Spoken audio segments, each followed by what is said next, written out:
Era berita Korea sih, tiada ya ni deh Korea Yesus lo, ini hari berita deh, poin ya nene lapia pide lo, tebota, palapia, hari ini ya ni,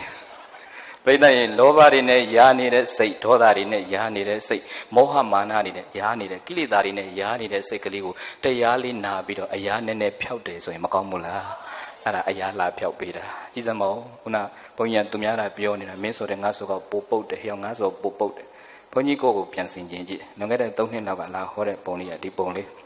အခုလာဟောတဲ့ပုံကြီးဒီပုံကြီးဘုန်းကြီးချင်းတည်းမင်းဘုန်းကြီးနဲ့ငါဘုန်းကြီးကပို့အိုတယ်ဟဲ့ငါဘုန်းကြီးပို့အိုတယ်လို့တော့ပြောရမလို့ဖြစ်ဩအဲ့ဒါလွန်ခဲ့တဲ့2နှစ်3နှစ်လောက်ကဘုန်းကြီးကခန္ဓာကိုယ်ကျန်းမာရေးလည်းကောင်းတယ်ဟိုမှာအနေများတော့ဖိုးလေးလှလှပပဖိုးတိတိလေးပေါ့ဥပမာပြပြန်နာမည်ကြီးတရားတွေဟောနေတန်လေးတန်ခံမိအောင်နေအောက်မှာအချိန်ကြီးပေးပြီးခံဒါ ဘုန်းကြီးကျမ်းမာရေးအခြေအနေတော်တော်ဆိုးရွားသွားတယ်တနေ့ကယုဒိယဖြစ်စစ်ပြီး18ရက်နေ့ပြန်ရောက်တော့ဘာမိုဂရမ်မှာသွားစစ်ကျမ်းမာရေးတော်တော်ထိခိုက်တယ်ကြောက်ကထိနေတယ်ဒါဘုန်းကြီး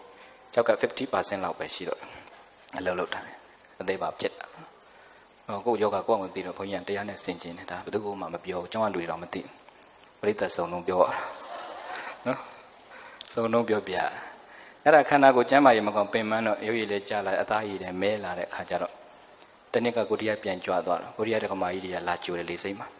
လာကြိုရင်းနဲ့ဟိုတုန်းကလှတပတ်တဖြူဖွေးပုံလေးမြင်ပြီးအခုဘဝဖိုင်မဲပြန်ပြစ်ကကကြီးဒီမျက်နှာကြီးမြင်တော့တက္ကမကြီးကစိတ်မကောင်းကိုရီးယားတက္ကမကြီးတယောက်ကအဲ့ဒါဒီလျင်ခွေးမှာလာကြိုရင်းနဲ့မေးတယ်စွနေမြန်မာထညော့ကရှိကူမွန်စွန်အီဒီအစောဆိုယိုနော်မူနိုလာဆိုယိုကိုရီးယားလိုမေးစွနေဆိုတာအရှင်ဘုရားမြန်မာထညော့ကရှိကူမြန်မာပြည်ကြွပြီးတော့မွန်စွန်အီဒီအစောဆိုယိုဘာတွေပြန်ဖြစ်ခဲ့တာလဲဘုရား နော်မူနိုလာဆိုယိုတဲ့တပည့်တော်မှာအံ့ဩတယ်ဖေဟာသူကမေးတာဘုန်းကြီးကသူ့ပြန်မေးရတယ်ဝယ်ယိုပိုစာလင်းဝယ်ယိုဆိုတာဝိုင်းဆိုတဲ့အဓိပ္ပာယ်ဘာဖြစ်လို့လဲဘိုးစာလင်းဆိုတာတက္ကမကြီးကိုခေါ်တာကိုရီးယားလိုတက္ကမကြီးကိုဘိုးစာလင်းတဲ့ဘာလင်းနဲ့ဘာလင်းနဲ့ဘိုးစာလင်းဩကောက်မှတ်တာစာသင်တော့ဩလင်းပိုင်တက္ကမကြီးလို့မှတ်ထားမယ်လင်းပိုင်ဘာလို့မှတ်လင်းမပိုင်ဘာလို့ လင်းမပိုင်တခါကြီးပဲမှတ်အောင်တခါကြီးနဲ့လင်းနဲ့မတူဘူးလားလင်းမပိုင်အပြိုကြီးလို့မှတ်ပေါ့တခါကြီးကြတော့ကိုရီးယားလိုဂောစာနင်လို့ခေါ်တယ်ပါဠိသူတို့ဗုဒ္ဓစတန်နေပေါ့ဂောစာနင်ဆိုဘုန်းကြီးမှတ်တာခဲ့တော့ကိုယ့်ဘောမြန်မာလိုကတ်မှတ်ခေါ်စာနင်သူများပြစ်တဲ့ခေါ်စာတွေမဟာတရားစားပြီးနင်းအဲ့ဒါတခါကြီးတွေပဲနော်အဲ့ဒါသူ့မေးရဝဲယိုပိုစာလင်းဘာဖြစ်လို့လဲတက္ကမကြီးဆိုတော့မျက်နှာလက်ညှိုးထိုးစွန့်နေအော်ကူရီ normal နုကိုခါယိုတဲ့ရှင်မြတ်မျက်နှာတော်တော်အိုသွားပြီဗျာနုကိုခါတာဆိုတာအိုသွားတာကိုပြောရှင်မြတ်မျက်နှာတော်တော်အိုသွားပြီဗျာလို့ပြောတော့ပြိဿရဲ့လူဆိုတဲ့တတ္တဝါကကိုယ်အိုတယ်လို့ပြောရင်ကြိုက်တာများလားမကြိုက်တာများလားဘုန်းကြီးရောကြိုက်မယ်ထင်လားမကြိုက်ပြင်မဲ့ပြိဿရဲ့အိုခြင်းတရားလွန်ဆန်းလို့ရပါမလား ခန္ဓာကိုယ်ဆိုဤယုံမျိုးကတိုး၍မပြိုအိုသားအိုခဲခန္ဓာကိုယ်ဆိုဘလောက်ပဲပြင်ပိုလှတယ်ဆိုတာရှိလို့လားစိတ်ထဲမှာမကျေနပ်ပေမဲ့ဘုန်းကြီးကကိုယ့်ကိုယ်ဆုံးမခြင်းတရားတွေစာတွေရင်းနဲ့ချက်ချင်းတရားနဲ့ apply ပြန်လုပ်ဟောစိတ်ထဲခံစားရမယ်ချက်ချင်းလက်ခံအိုတယ်လို့ပဲပြောပြိုတယ်လို့ပဲပြောလက်ခံလိုက်ပါမခံစားပါနဲ့အဲ့ဒါလေးမှတ်ထားလက်ခံလိုက်ပါမခံစားပြောကြည့်နောက်တစ်ခေါက်ပြောဘဝမှာအဲ့ဒီစကားလုံးလေးလက်တွေ့ကျင့်သုံးကြည့်ဟောဒီပြိတ္တနေရထိုင်သိသက်တာ ဘယ်သူကကိုကိုဘာပဲပြောလာအကောင်းပဲလာအဆိုးပဲလာလက်ခံနိုင်အောင်ကြိုးစားရတယ်လက်ခံခိုင်းတာလက်ခံစားခိုင်းတာဟုတ်ရဲ့လားလက်မခံနိုင်လို့လက်ခံစားဘယ်သူပင်ပန်းလဲကောင်းတာလေးကြုံတော့လိုက်ခံစားတော့လောဘတွေဖြစ်တယ်မကောင်းတာလေးကြုံတော့လိုက်ခံစားတော့ဒေါသတွေဖြစ်တယ်ဆိုတော့ပရိသတ်ရဲ့တစ်ခါလူလောကဆိုတာလူတိုင်းမှာပြဿနာဆိုတာရှိလားမရှိဘူးလားတစ်ခါပြဿနာဒီလောက်ကြီးတာမဟုတ်ခံစားချက်ကြီးလို့ပြဿနာကြီးတာဘာကြီးလို့လဲလိုက်ခံစားတဲ့စိတ်ကြောင့်ကြီးတာနော်ပြဿနာလူတိုင်းမှာရှိလားမရှိဘူးလားအလုံးလုံးတဲ့လူတိုင်းမှာပြဿနာရှိမှာပဲ ပြဿနာဆိုတာဘာလဲလို့မေးရင်ဘုန်းကြီးတို့မြန်မာအဘိဓမ္မာဟောဒီပရိသတ်တွေပြန်ရှာကြည့်မြန်မာပရိသတ်မြန်မာအဘိဓမ္မာလေးပြဿနာ equivalence ညီမျှခြင်းဖြည့်ရှင်းရမယ်ကိစ္စလို့ပဲဖွင့်တယ်မြန်မာအဘိဓမ္မာလေးပြဿနာဘယ်လိုဖွင့်လဲဖြည့်ရှင်းရမယ်ကိစ္စလို့ဖွင့်တယ်ခံစားရမယ်ကိစ္စလို့ဖွင့်မပြဘူးပြဿနာဘယ်လိုဖွင့်လဲဖြည့်ရှင်းရမယ်လို့ဖွင့်ထားပြီးသားတို့တွေကပြဿနာကြုံဘာဖြစ်လို့မဖြည့်ရှင်းမဲ့လိုက်ခံစားနေတာတော့ဟုတ်ပြီလားခံစားတော့ဘယ်သူပင်ပန်းလဲ ဒီခေတ်ကြီးမှာပြိတ္တခံစားရဲဆိုတာဆုံးခံစားတာလွယ်ဘာမှမကောင်းဘူးဆုံးခံစားတော့သိကောင်းတာမဟုတ်ဘူးလူတွေကစီးပွားရေးအဆင်မပြေတော့ဘုန်းကြီးတွေပါအဆင်မပြေဘူးလူတွေငတ်လာတော့ဘုန်းကြီးတွေပါငတ်လာမငတ်ဘူးလားဟောလူတွေကငတ်လာတာချမ်းသာတာကိုမပြောတော့ဘာနိုင်ငံတွေပါခဏနေမှပြောအောင် ပြောချင်တာအိုခြင်းတရားနဲ့ရင်ဆိုင်လာတဲ့ဘုန်းကြီးတို့ဒီမှာလည်းပဲအိုလာတဲ့သဘောတွေဟောဒီပြိဿအားလုံးလက်ခံနိုင်အောင်ကြိုးစားလိုက်ပြီးတော့ခံစားမနေနဲ့ကိုရီးယားဆရာတော်ပြောင်းလဲခြင်းရဲ့သဘောတွေနဲ့ပြုံကြုံလာတော့ခန္ဓာကိုယ်အကြမြန်တဲ့ယောဂတူတယ်ဒါကိုလည်းဘုန်းကြီးကိုယ်တိုင်လက်ခံတယ်ဟောဒီပြိဿတွေလည်းလက်ဟိုဘုန်းကြီးနဲ့ဟိုတော့တအားချိုးတာခုတော်တော်အိုသွားတယ်ခဏခဏကြားတော့ဟိုမခံစားနိုင်တော့ဘူးနော်ဒါလည်းပဲလက်ခံရမလားမခံရဘူးလားပြိဿရဲ့အဲ့ဒါကအရေးမကြီးပါဘူးရုပ်ကြပေမဲ့စိတ်မကြဘူးအရေးကြီးလားအရေးမကြီးဘူးလားရုပ်အိုပေမဲ့စိတ်မအိုပါစေနဲ့ရုပ်တရားဆိုတာအိုခြင်းတရားနဲ့ရင်ဆိုင်နေရမှာပဲဟောဒီပရိသတ်တွေဘလောက်ပဲပြင်ပို့လှတယ်ဆိုတာရှိလို့လားခုတက္ကမတွေအတိပဲလေမွေးတဲ့ကလည်းပြင်လာတာအခုချိန်ထိပြင်နေရလားမပြင်ရဘူးသူ့အကြိုက်ကိုလိုက်ပြီးဒီလောက်ပြင်နေတာတော့ तू ကကိုယ့်အကြိုက်လိုက်ပြီးပို့လှလာတယ်ဆိုတာရှိလို့လားပရိသတ်ရေပို့လှမလာတဲ့အပြင်ပြင်ရင်ပြင်ရင်နဲ့ပို့လှမလာပဲအိုတွလာကြတာပို့လှမလာပဲဘာဖြစ်လဲအိုတာကဟုတ်ပါပြီတွတာကတွတာကတွန့်တာပြောတာနေမှာပဲနော်တွတာဘာဖြစ်လဲအဲ့ဒါလူတွေကကိုယ့်ရုပ်ရဲ့ကြဆင်းမှုပြောင်းလဲခြင်းသဘောကိုလက်မခံနိုင်တော့တချို့ပတ်စံရှိတဲ့သူတွေဆိုရင်နိုင်ငံခြားမှာတော့သွားပြီးတော့ operation လုပ်ပြီးပြင်တဲ့သူတွေမရှိဘူးလားဟောတချို့ဆိုရင်လည်းကိုရီးယားမှာပို့ပြင်ဟိုတလောနာမည်ကြီးမင်းသားတယောက်ကိုရီးယားမှာသွားပြီးတော့နှာခေါင်းခွဲစိတ်တယ်ဆိုရင် Facebook မှာဘုန်းကြီးကြည့်လိုက်ရတယ်သူနားထောင်လိုက်ရတယ်သူရဲ့ interview လေးနာမည်တော့မပြောတော့ပါဘူးကြော်ထက်အောင်ဆိုတဲ့ကောင်အဲ့သူအင်တာဗျူးလေးမှာသွားကြည့်တော့ကိုရီးယားမှာသွားပြီးနှာခေါင်းသွားခွဲတာတဲ့နေရွက်နောက်ကအယူနူလေးတွေဖြတ်ပြီးတော့နှာခေါင်းတောက်လေးထည့်ထားတာတဲ့သူ့နှာခေါင်းကအုပ်ခွဲထားတဲ့အချိန်မသေးသေးလို့ပွားတယ်လို့ထင်ရတာတဲ့အယောင်ကျသွားရင်ကြည့်ကောင်းမှာပါသူအင်တာဗျူးလေးဘုန်းကြီးဖတ်ရသူ့နှာခေါင်းကခွဲထားလို့ပွားတယ်လို့ထင်ရတာဘုန်းကြီးကကိုယ့်နှာခေါင်းလေးကိုကန်ကြည့်ငါနှာခေါင်းကျတော့ original အပွားဘုန်းကြီးနှာခေါင်းလေးသိချကြည့်တော်တော်ပွားအဖေပေးတဲ့အမွေပဲပြိတ္တအဖေကနှာခေါင်းပွားတော့သားလည်းပွားပြီပေါ့သူများနှာခေါင်းကလက်တန်းအောင်ထိုးလို့မဝင်ဘူးဘုန်းကြီးနှာခေါင်းလက်မနှစ်ချောင်းအသားလေးအသက်ရှူကတော့ဝါလိုက်တာကိုရီးယားမှာနေတာပဲပြိတ္တပြင်ရတာပေါ့ဒီနှာခေါင်းဒါပေမဲ့ဘုန်းကြီးမပြင်တော့ဘူးလေဒီနှာခေါင်းခွဲစိတ်ပြင်ထားလည်းပဲဒီအလှနောက်အနှစ်80ဒီခံပါမလားနောက်အနှစ်90အထိရောဒီအလှရှိပါဦးမလားကြောင့်ပြိတ္တရုပ်တရားရဲ့ဖောက်ပြန်ပြောင်းလဲခြင်းသဘောဟောဒီပြိတ္တတွေလက်ခံပြီးတော့ကိုယ်တရားလေးနဲ့ကိုယ်ဆင်ခြင်ပြီးနေရင်ကောင်းလားမကောင်းဘူးလားဘဝမှာပြိတ္တရဲ့ဖြည့်စည်းဆိုတာတရားနဲ့ဖြည့်မှပြည်တယ်နော်တခြားအရာနဲ့ဖြည့်လို့ပြေပါမလားဘဝဒုက္ခဆိုတာပြိတ္တရဲ့ဘလို့ပြဿနာပဲကြုံတရားဆိုတဲ့စေးလေးတောက်မှပဲပြည့်တယ်တချို့တရားနဲ့မဖြည့်ဘဲနဲ့တရားနဲ့သွားဖြည့်တဲ့သူတွေမရှိဘူးလားဘုရားကအရက်တက်ခတ်ကိုတရားနဲ့ရတယ်အခုရသေးလားဘယ်လောက်ရှိသွားမတောက်တဲ့လူကထထအော်တယ်မရပါဘူးဖေရကလေးတွေတောက်တဲ့လူအော်ပါနော်ဘုရားကတရားရတယ်900လောက်တော့ရှိမှာပေါ့ပြိတ္တရဲ့တရားနဲ့မဖြည့်ပဲတရားနဲ့သွားဖြည့်တော့မူတာပဲအပတ်တင်မှာပေါ့စေးဆိုတာဖျားပေးတဲ့တရားစေးကပဲဘဝလောကတန်ကိုကောင်းကောင်းခံနိုင်တာ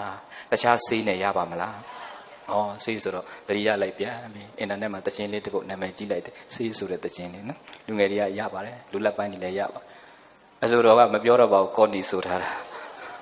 သိတာနော်ဘုန်းကြီးကမဟုတ်တာကြရင်လေ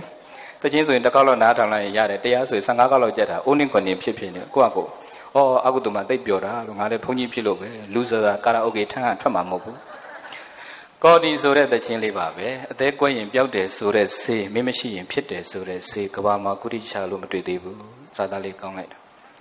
အသေးကွက်ရင်ပျောက်တယ်ဆိုတဲ့ဆေးမင်းမရှိရင်ဖြစ်တယ်တော်ပါပြီမဆိုတော့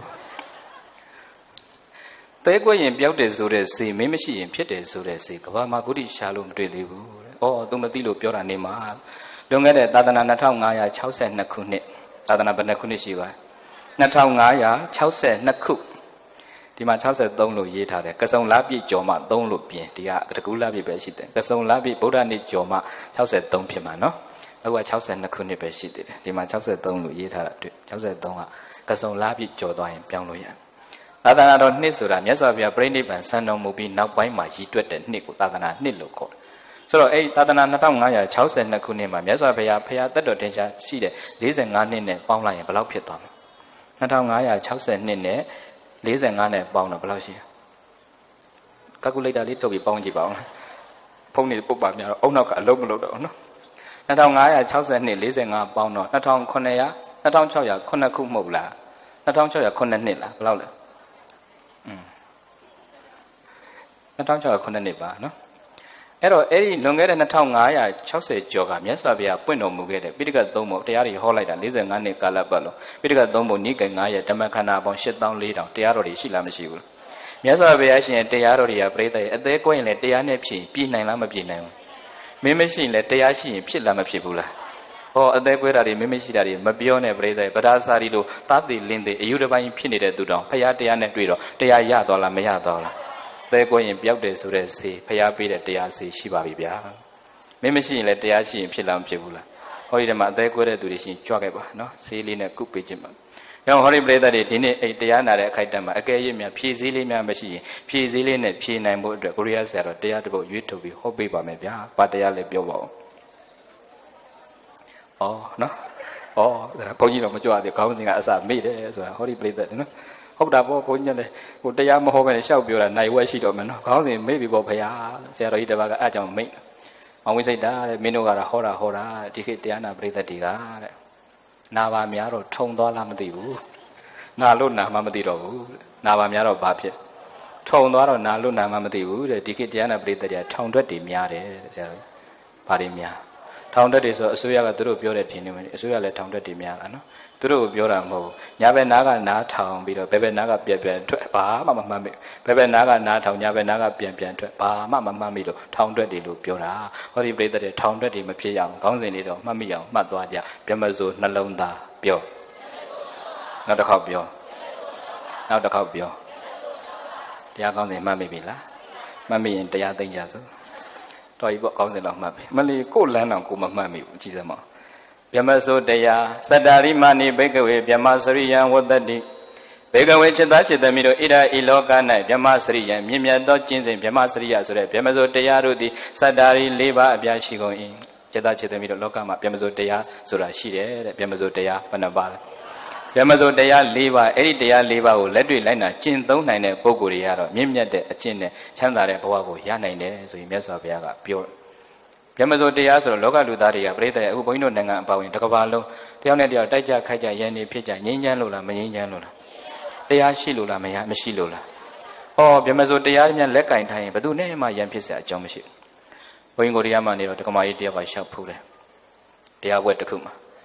စွနိမ်နဲ့သူကကိုရီးယားလို့ရှိစွနိမ်ကျောင်းတော်ရောက်တဲ့ကာကြီးယောရောစာရမ်တရီတို့မာနာပူကိုယောရောရှိကတို့ခွန်ယောင်ဟဲပန်တဲ့ချောင်းအန်တွေယအော်တွန်တဲ့နစာရန်ဟာမြောင်စောအော်တွန်တဲ့နမီဝဟာမြောင်စောဟာဂျီမန်ချောင်းအန်တွေယသူကကိုရီးယားလို့ရှောက်ဘုန်းကြီးလည်းရှောက်ပြောတာကိုရီးယားလို့နော်မှန်ပါတယ်မှန်တာပဲတချို့ကလည်းကိုရီးယားလေးတွေနည်းနည်းပြောမှာကိုရီးယားဆရာတော်ကကိုရီးယားလို့ရောရတယ်နားလဲလို့လားနားမလဲတော့လဲရောတာလေးနားထောင်လို့ကောင်းတယ်စွနိမ်ဆိုအရှင်ဘုရားတဲ့ဂျွန်နွန်ရောက်တဲ့ကာကြီးတပည့်တော်ဒီအသက်ဒီရွယ်အထိယောရောစာရမ်တရီတို့မာနာဘူကိုလူအမျိုးမျိုးကိုတွေ့ဆုံပြီးတော့လူအမျိုးမျိုးနဲ့ကြုံတွေ့ပြီးတော့ယောရောရှိကရိုကွမ်လျောင်ဟဲ့ပါနွန်းတဲ့ပုံစံအမျိုးမျိုးနဲ့တပည့်တော်ဆက်ဆံကြည့်တယ်ဘုရားတဲ့အော်တွန်တဲ့နွန်စာရန်ဟာမြောင်စောတခါတခါချစ်တဲ့စိတ်လေးနဲ့ဆက်ဆံကြည့်အော်တွန်တဲ့နွန်မီဝဟာမြောင်စောတခါတခါမုန်းတဲ့စိတ်နဲ့ဆက်ဆံကြည့်ဟာဂျီမန်ချန်အန်တွေယူအော်တကေဟေဟာမနီကာဒါပေမဲ့ဘလို့ဆက်ဆံလောကလူသားတွေဆက်ဆံရတာခက်တယ်ဘုရားတဲ့အဲ့ဒါတပည့်တော်ဘာလို့ရမလဲဘုရားအဲ့ဘုန်းကြီးကပြောပြဒကမကြီးပိုစာလင်းဘူးချွန်းနေမကဲဆိုခါရချွချွရှင်နော်ပြမစရိယနော်ဘောဘီအစောယသူပြောပြတော့ပါပြီအခုမပြောတော့ပါဒကမကြီးလို့မြတ်စွာဘုရားဟောတော်မူခဲ့တဲ့ဗျမစိုးတရားဆိုတဲ့စနစ်တော်ရှိတယ်အဲ့ဒီဗျမစိုးတရားကိုသာလူသားအလုံးကိုတင့်လျော်သလိုအသုံးချပြီးဆက်ဆံမယ်ဆိုရင်အလုံးနဲ့အစဉ်ပြေပါမယ်လို့ဆိုတော့ဗျမစရိယနော်အော်တွန်ပေါ်မိမနီကာတဲ့ဗျမစိုးတရားဆိုတာဘယ်လိုဟာမျိုးလဲဘုရားဆိုတော့သူ့ကိုဗျမစိုးတရား၄ပါးပြောပြရိသေဗျမစိုးတရားဘယ်နှပါးပြောကြည့်ပါဦးထောင်တွက်တွေကိုပဲသိပါ sorry ပါဘုန်းကြီးမှားပါတယ်မေတ္တာကရုဏာမုဒိတာဥပေက္ခပြောကြည့်ပါဦးမေတ္တာရဲ့ကရုဏာရဲ့မုဒိတာရဲ့ဥပေက္ခရဲ့ပြန်ပြောပါဦးမေတ္တာကရုဏာမုဒိတာဥပေက္ခဘယ်နှပါလဲအဲ့ဒါလေးကဗျမစိုးတရား၄ပါးတဲ့အဲ့ဒီ၄ပါးကိုလေသူ့အနေထားနဲ့သူအဝင်ခွင်ကြအောင်သာသုံးချပြီးဆက်ဆံရင်ဘယ်သူနဲ့မှအစိမပြေစရာမရှိဘူးတဲ့ယောရောစာရမ်တရီလူတွေအမျိုးမျိုးဘလောက်ပဲရှိပြိဿရေတေချာတွေးကြည့်လိုက်တော့လောကမှာလူ၄မျိုးပဲရှိတယ်တဲ့လူဘယ်နှမျိုးပဲရှိတယ်နံပါတ်1ကိုယ်နဲ့ဓာန်တူဖြစ်တဲ့သူနံပါတ်1ကဓာန်တူဆိုတာအသက်သိက္ခာဂုံဝါအပြင်the same level တူညီနေတဲ့ပုဂ္ဂိုလ်နံပါတ်2ကကိုယ်အောင်နှိမ့်ကြတဲ့သူနံပါတ်2ကအသက်သိက္ခာဂုံဝါအပြင်ကိုယ်လောက်အစင်မပြေနှိမ့်ကြတဲ့ပုဂ္ဂိုလ်နံပါတ်3ကကိုယ်ထက်သာတဲ့သူနံပါတ်3ကကိုယ့်ထက်သာဘာလေးပဲသာအသက်သိက္ခာဂုံဝါတိုင်းကိုယ့်ထက်သာတဲ့ပုဂ္ဂိုလ်ဘယ်နှမျိုးလဲ၃မျိုးရပါတယ်ဓာန်တူဖြစ်တဲ့ပုဂ္ဂိုလ်ရဲ့အိုအောင်နှိမ့်ကြတဲ့ပုဂ္ဂိုလ်ရဲ့ကိုယ့်ထက်သာတဲ့ပုဂ္ဂိုလ်ရဲ့နောက်ဆုံးပုဂ္ဂိုလ်ကဟိုမရောက်ဒီမရောက်ပုဂ္ဂိုလ်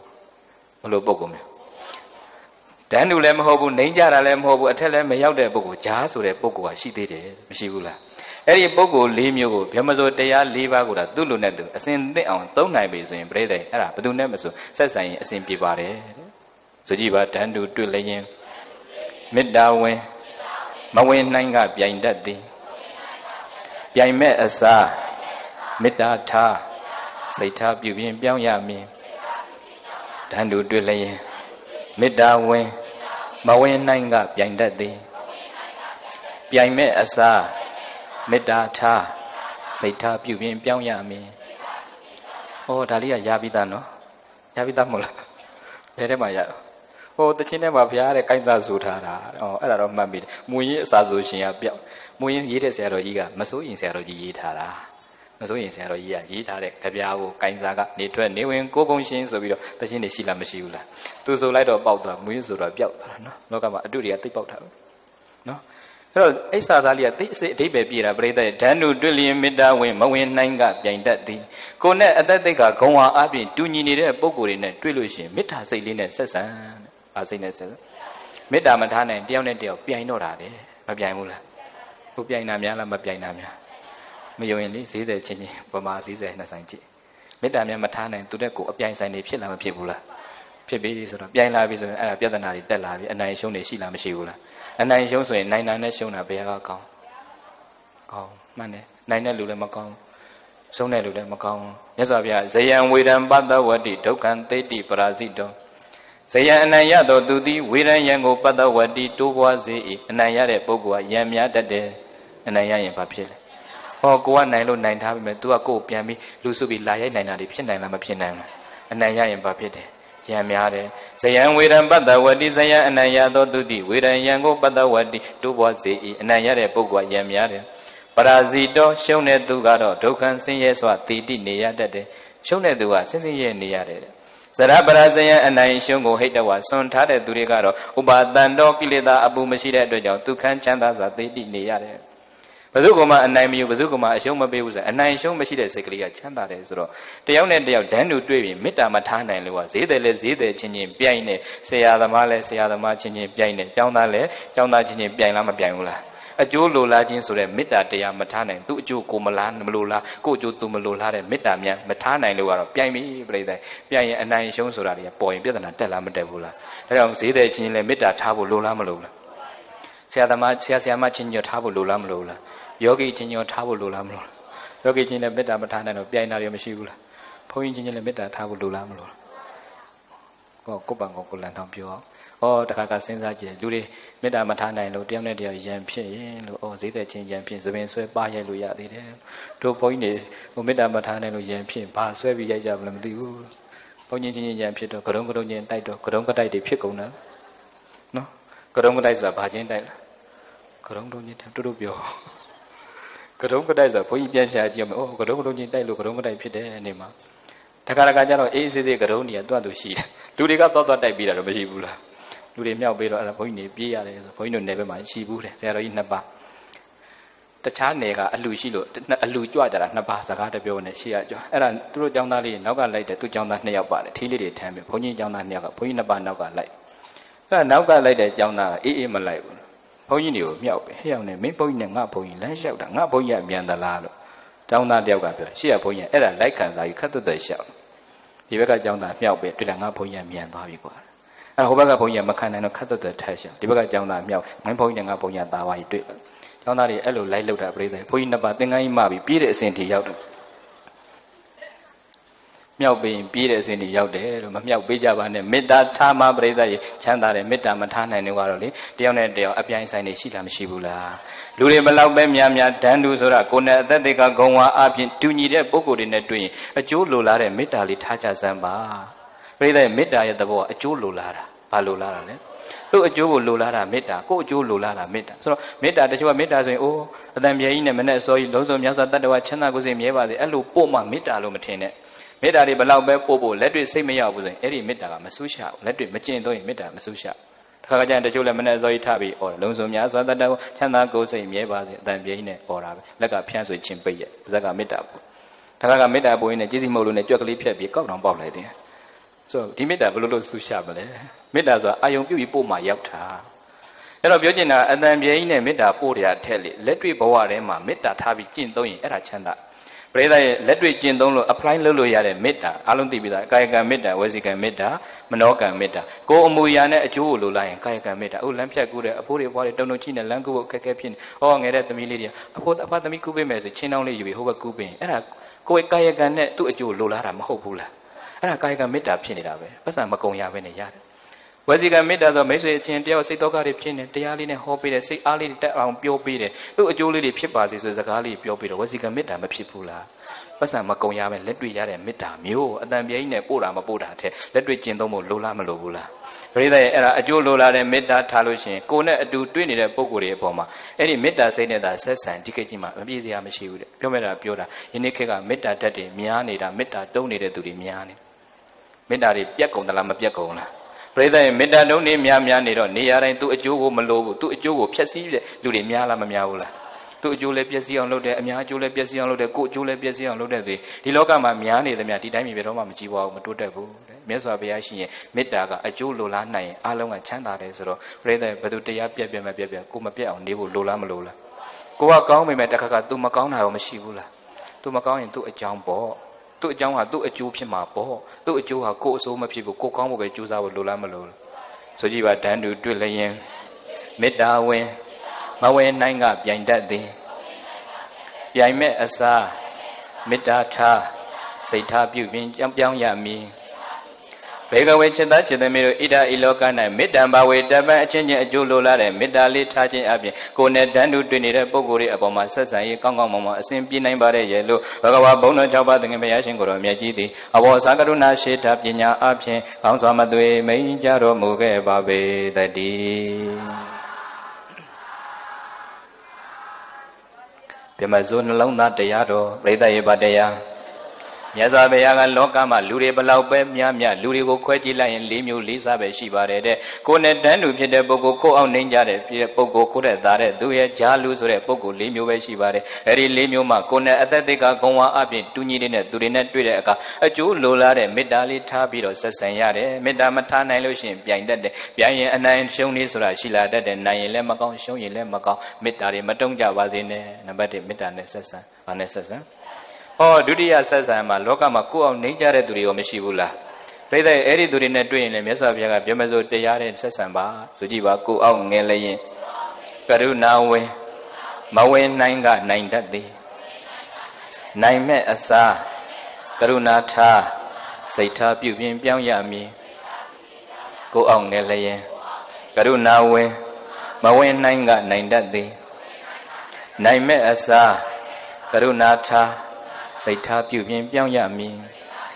်ပရိသတ်လောကမှာကိုယ်အောင်နှိမ့်တဲ့သူတွေရောမရှိဘူးလား။အော်ကိုယ်တွေဘလောက်ပဲအစင်မပြေဘူးပြောနော်။တိုင်းသားသွားကြည့်တိုင်းသားသွားကြည့်ထွက်လိုက်တာနဲ့ကိုယ်လောက်အစင်မပြေတဲ့သူလောကမှာရှိလားမရှိဘူးလား။အများကြီးပဲ။တခါကျရင်စိတ်တော်မကောင်း။ထဲလေးတွေထိုးပြီးလမ်းဘေးတွေမှာဝါလေးတွေမလုံးတလုံးနဲ့တခါကျရင်သမီးပြိုအရွယ်လေးခက်ခဲတွေဖြစ်။ဆိုင်သားရဘုန်းကြီးတို့တခါတရားတော်ဟောမိနေစိတ်ကိုမကောင်း။ဇယိုက်မျိုးစုံလူမျိုးစုံနေရတဲ့ဘဝ။ကိုယ်တွေဘလောက်အစင်မပြေဘူးပဲပြောကိုယ်လောက်မပြေတဲ့သူလောကမှာရှိလားမရှိဘူး။အဲ့ဒါမပြေတဲ့သူတွေတွေ့ရင်ပရိသတ်ရေကိုကသူတို့အပေါ်မှာကရုဏာလေးထားပြီးတော့ဆက်ဆံနိုင်အောင်ကြိုးစားရတယ်ကရုဏာမထားရင်အနိုင်ထက်ပြုတ်တော့တာကျိုးတွေကရုဏာတွေခေါင်းမာတဲ့အခါကျတော့ပတ်စံရှိတဲ့သူတွေကငွေအချိန်နဲ့မောင်းမာတဲ့သူတွေမရှိဘူးလားယာတုရှိတဲ့သူကယာတုနဲ့အနိုင်ယူတာတော့မရှိဘူးလားဂုံရှိတဲ့သူကဂုံနဲ့အနိုင်ယူတာမရှိဘူးလားတချို့ဆိုရင်ဘုန်းကြီးတို့သတင်းတွေမှာခဏခဏတွေ့ရတယ်အိမ်မှာအလုတ်လာလုတ်ပြီးတဲ့အိမ်အကူတွေပေါ့အိမ်ဖို့မျိုးကလေးတွေမိဘနဲ့ကတ်ထားတွေပါညာရှိတယ်ဆိုဖတ်ရတယ်ရှိလားမရှိဘူးလားလက်တွေနဲ့ရိုက်လိုက်တာပရိသတ်ဒုတ်တွေနဲ့ရိုက်လက်တွေမှာအယိုးတွေထွက်ပြီးအကုန်လုံးတစ်ခါအက်ဆစ်တွေနဲ့တော့ပက်တယ်ဆိုတော့ကရုဏာရှိလို့လားမရှိလို့လားသိကြောက်စရာကောင်းတယ်နော်လောကမှာလူသားတွေကရုဏာတရားခေါင်းပါတော့ကိုချင်းစားတရားမရှိတော့ငွေရှိတဲ့သူကငွေနဲ့အနိုင်ယူယာတုရှိတဲ့သူကယာတုနဲ့အနိုင်ယူဂုံရှိတဲ့သူကဂုံနဲ့အနိုင်ယူတာရှိလားမရှိဘူးလားအိုးကိုတာတော့ဘလောက်ပဲနိုင်ထားပရိသတ်ဝတ်ဆိုတာပြန်လဲလားမလဲဘူးလားအတုံးအလဲဆိုတာနော်ရှောင်းလို့ရပါမလားဝတ်မှာအမြဲငရဲမှာအပါအကုသိုလ်ကငရဲကိုကုသိုလ်နဲ့ခြေဖြတ်လို့ရနိုင်ပေမဲ့လေအဲ့ဒီဝတ်ကျွေးများပါလိုက်ဖရာရဟန္တာတွေတော့ခံရလားမခံရဘူးမြတ်စွာဘုရားကဝတ်ကျွေးတော်ပါလာတာဝိဘတ်တော်12ပါအဲ့ဒါဝတ်ကျွေးတွေပဲလူစဉ်ဘဝကခါနာတဲ့လက်ဝိသမဘဝပြိုင်ဘက်မြတ်စွာဘုရားအောင်လအန်ဆန်းအဲ့လက်ဝိသမဖြစ်ခဲ့ဘူးလေအောင်လအန်ဆန်းတော့မဟုတ်ပါဘူးနော်လက်ဝိသမဖြစ်ခဲ့တယ်သူ့ရဲ့ပြိုင်ဘက်ကိုလေမြောက်ပြီးတော့ပြန်အကြောက်ဒူးနဲ့တိုက်ပြီးခါရိုက်ချိုးတာ အဲ့ဒီအာကုသိုလ်တွေနဲ့ဒီဘုရားဖျက်ဘဝကိုရောက်တဲ့ဒီမြတ်စွာဘုရားနောက်ဆုံးဘဝအဲ့ဒါခါနာတဲ့ယောဂါတွေဖြစ်တာဝိကျွေးတွေလိုက်လာမလိုက်ဘူးလားမြတ်စွာဘုရားတော့မှဝိကျွေးရှောင်းလို့မရဘူးမြတ်စွာဘုရားပြီးရင်တကူတော်အရာမှာဣတတဲ့ရတဲ့အရှင်မမောက္ကလံမရှိဘူးလားဘုရားပြီးရင်တကူအကြီးဆုံးဒါပေမဲ့ရှင်မမောက္ကလံမတည်ပြိဋိဘံပြီးပြန်တော်မူတော့ခိုးသား900ရိုက်နှက်ပြီးပြန်တော်မူတကူတော်နဲ့3ခါလောက်ရှောင်းထွက်သေးတယ်နောက်တော့မရှောင်းတော့ငါအတိတ်ကအကျွေးတွေပါဆက်ရမှာပဲအတိတ်ဘဝကလေအတိတ်ဘဝတစ်ခုမှာမရစကားနားထောင်ပြီးတော့မျက်မမြင်မိဘနှစ်ပါးကိုအဲ့ဒါခိုးသားသူများတွေကိုပတ်စံပေးပြီးတော့ရိုက်နှက်ခိုင်းတဲ့အာဟုတုငရဲလာပြီးနောက်ဆုံးဘဝအထိအဲ့ဒီဝတ်ကြွေးတွေခံရလားမခံရဘူးလားပရိသတ်ဝတ်ဆိုတာဖရာယန္တာတော်ရှောင်လို့မရဘူးဟောဒီပရိသတ်တွေမသိတဲ့တစ်ချက်လေးရှိတယ်ရှင်သေဝလိယန္တာကြီးကြားဘူးလားရှင်သေဝလိကလက်လာပါအရာမှာဣတတဲ့ရတာဘယ်အရာမှာဣတတဲ့ရရှင်သေဝလိမြန်ပါရင်မြတ်စွာဘုရားတဲ့သူကဘုံကြီးတယ်ရှင်သေဝလိမြန်ပါရင်တန်ဃာတော်တွေဘယ်သူမှဆုံးမငတ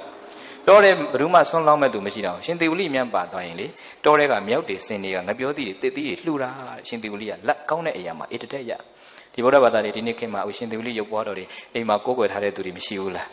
းဟိုရက်တောင်လေးနဲ့ဟိုလွယ်လေးလွယ်ထားပုံလေးလေအဲ့ဒါမရှိဘူးလားတခါကျရင်ဘုန်းကြီးမေးရတယ်ဩဓမ္မကြီးရှင်သေဝလိရုပ်ပွားတော်တွေကိုးကွယ်ထားတာသိကောင်းတာပဲလို့ရှင်သေဝလိကြီးညိုလို့ကိုးကွယ်တာလားလက်ကောင်းညင်လို့ကိုးကွယ်တာလားဘလို့ဖြစ်မလဲမင်းဒါကျူးကျူးပြောတာကြီးညိုတယ်ဆိုတော့မဟုတ်ဘူးလက်ကောင်းကျင်လို့ပဲကိုယ်လင်းလင်းပြောရင်ဘာကောင်းကျင်လဲကျိုးကကျုပ်ကလေးနဲ့တော့ဆွဲထားသေးတယ်စင်ဆွဲလေးနဲ့ထုပြီးပရိသတ်ကုသိုလ်မရဦးမဟုတ်ကိုးကွယ်ရင်တော့ကုသိုလ်ရပါတိုးတော်ခွဲခြားပြီးသိဖို့ကရှင်သေဝလိရုပ်ပွားတော်ကိုးကွယ်ယုံနဲ့တော့သူ့လိုလက်ကောင်းမှာတော့မဟုတ်ဘူးလေရှင်သေဝလိလက်ကောင်းတယ်ဆိုတာပါရမီဖြည့်ခဲ့လို့ကောင်းတာမဟုတ်လာ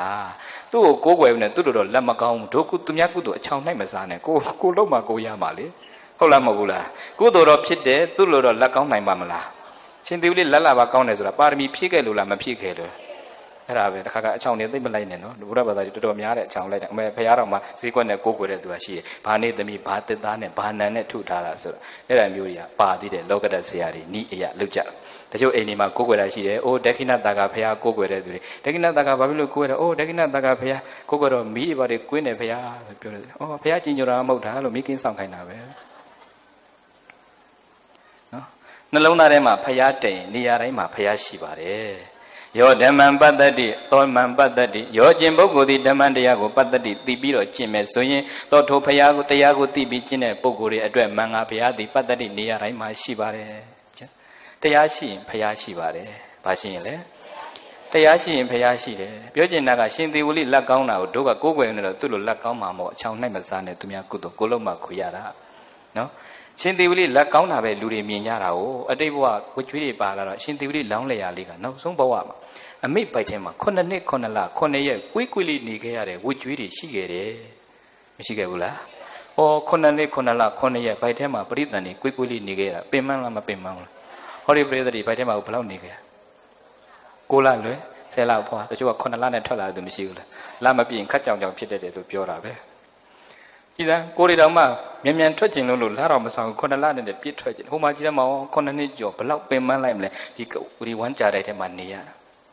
သူတွေမဟုတ်ဘူးပြိဿရဲ့သူ့မေတော်ကြီးရောဒီမပေါ်မပါကြီး9နှစ်လောက်ကိုဝင်ဆောင်ထားရ9နှစ်ကျော်ကိုဝင်ဆောင်တာပင်မလားမပင်မလားဟောဒီမှာကိုဝင်ဆောင်မှုနဲ့အမေတွေအများကြီးပါတယ်ကလေးတယောက်မွေးဖို့လွယ်တာမဟုတ်တာစားခြင်းတလို့မစားရသွားခြင်းတလို့မသွားရဒီကလေးတစ်ခုခုမဖြစ်အောင်ဆိုအမေမိဘတွေမှာဂရုစိုက်လိုက်ရတာတခါတခါသားသမီးတွေကအိတ်တန်ဖို့မသိဘူးမွေးလာပြီအမေတို့ကသမီးကိုဘာလုပ်ပေးလို့လဲသားဘာလုပ်ပေးလို့လဲသားပိုင်တာကြိုးစားလို့ဒီအဆင်းရောက်လာသမီးပိုင်သမီးကြိုးစားလို့ဒီအဆင်းရောက်လာကျေးဇူးမဆက်ချင်နေပါစေကျေးဇူးမကန်းနဲ့မိဘကျေးဇူးဆိုတာဗိုက်ထဲကနေအပြင်ရောက်အောင်လုပ်ပေးတဲ့ကျေးဇူးနဲ့တောင်ဆက်လို့မကုန်ဘူးမှန်လားမမှန်ဘူးလားအရေးကြီးတယ်နော်အမေမရှိတော့မှအမေကိုတန်းတားနေတာတဲ့ရှိနေတော့မှကြွေးကြစမ်းမှစားနိုင်တဲ့လက်ကလေးရှိနေလို့ပေးကြစမ်းမှယူနိုင်တဲ့လက်ကလေးရှိနေလို့ပေးကြစမ်းမှစားနိုင်တဲ့ပါးစပ်လေးရှိနေလို့ကြွေးကြစမ်းမှ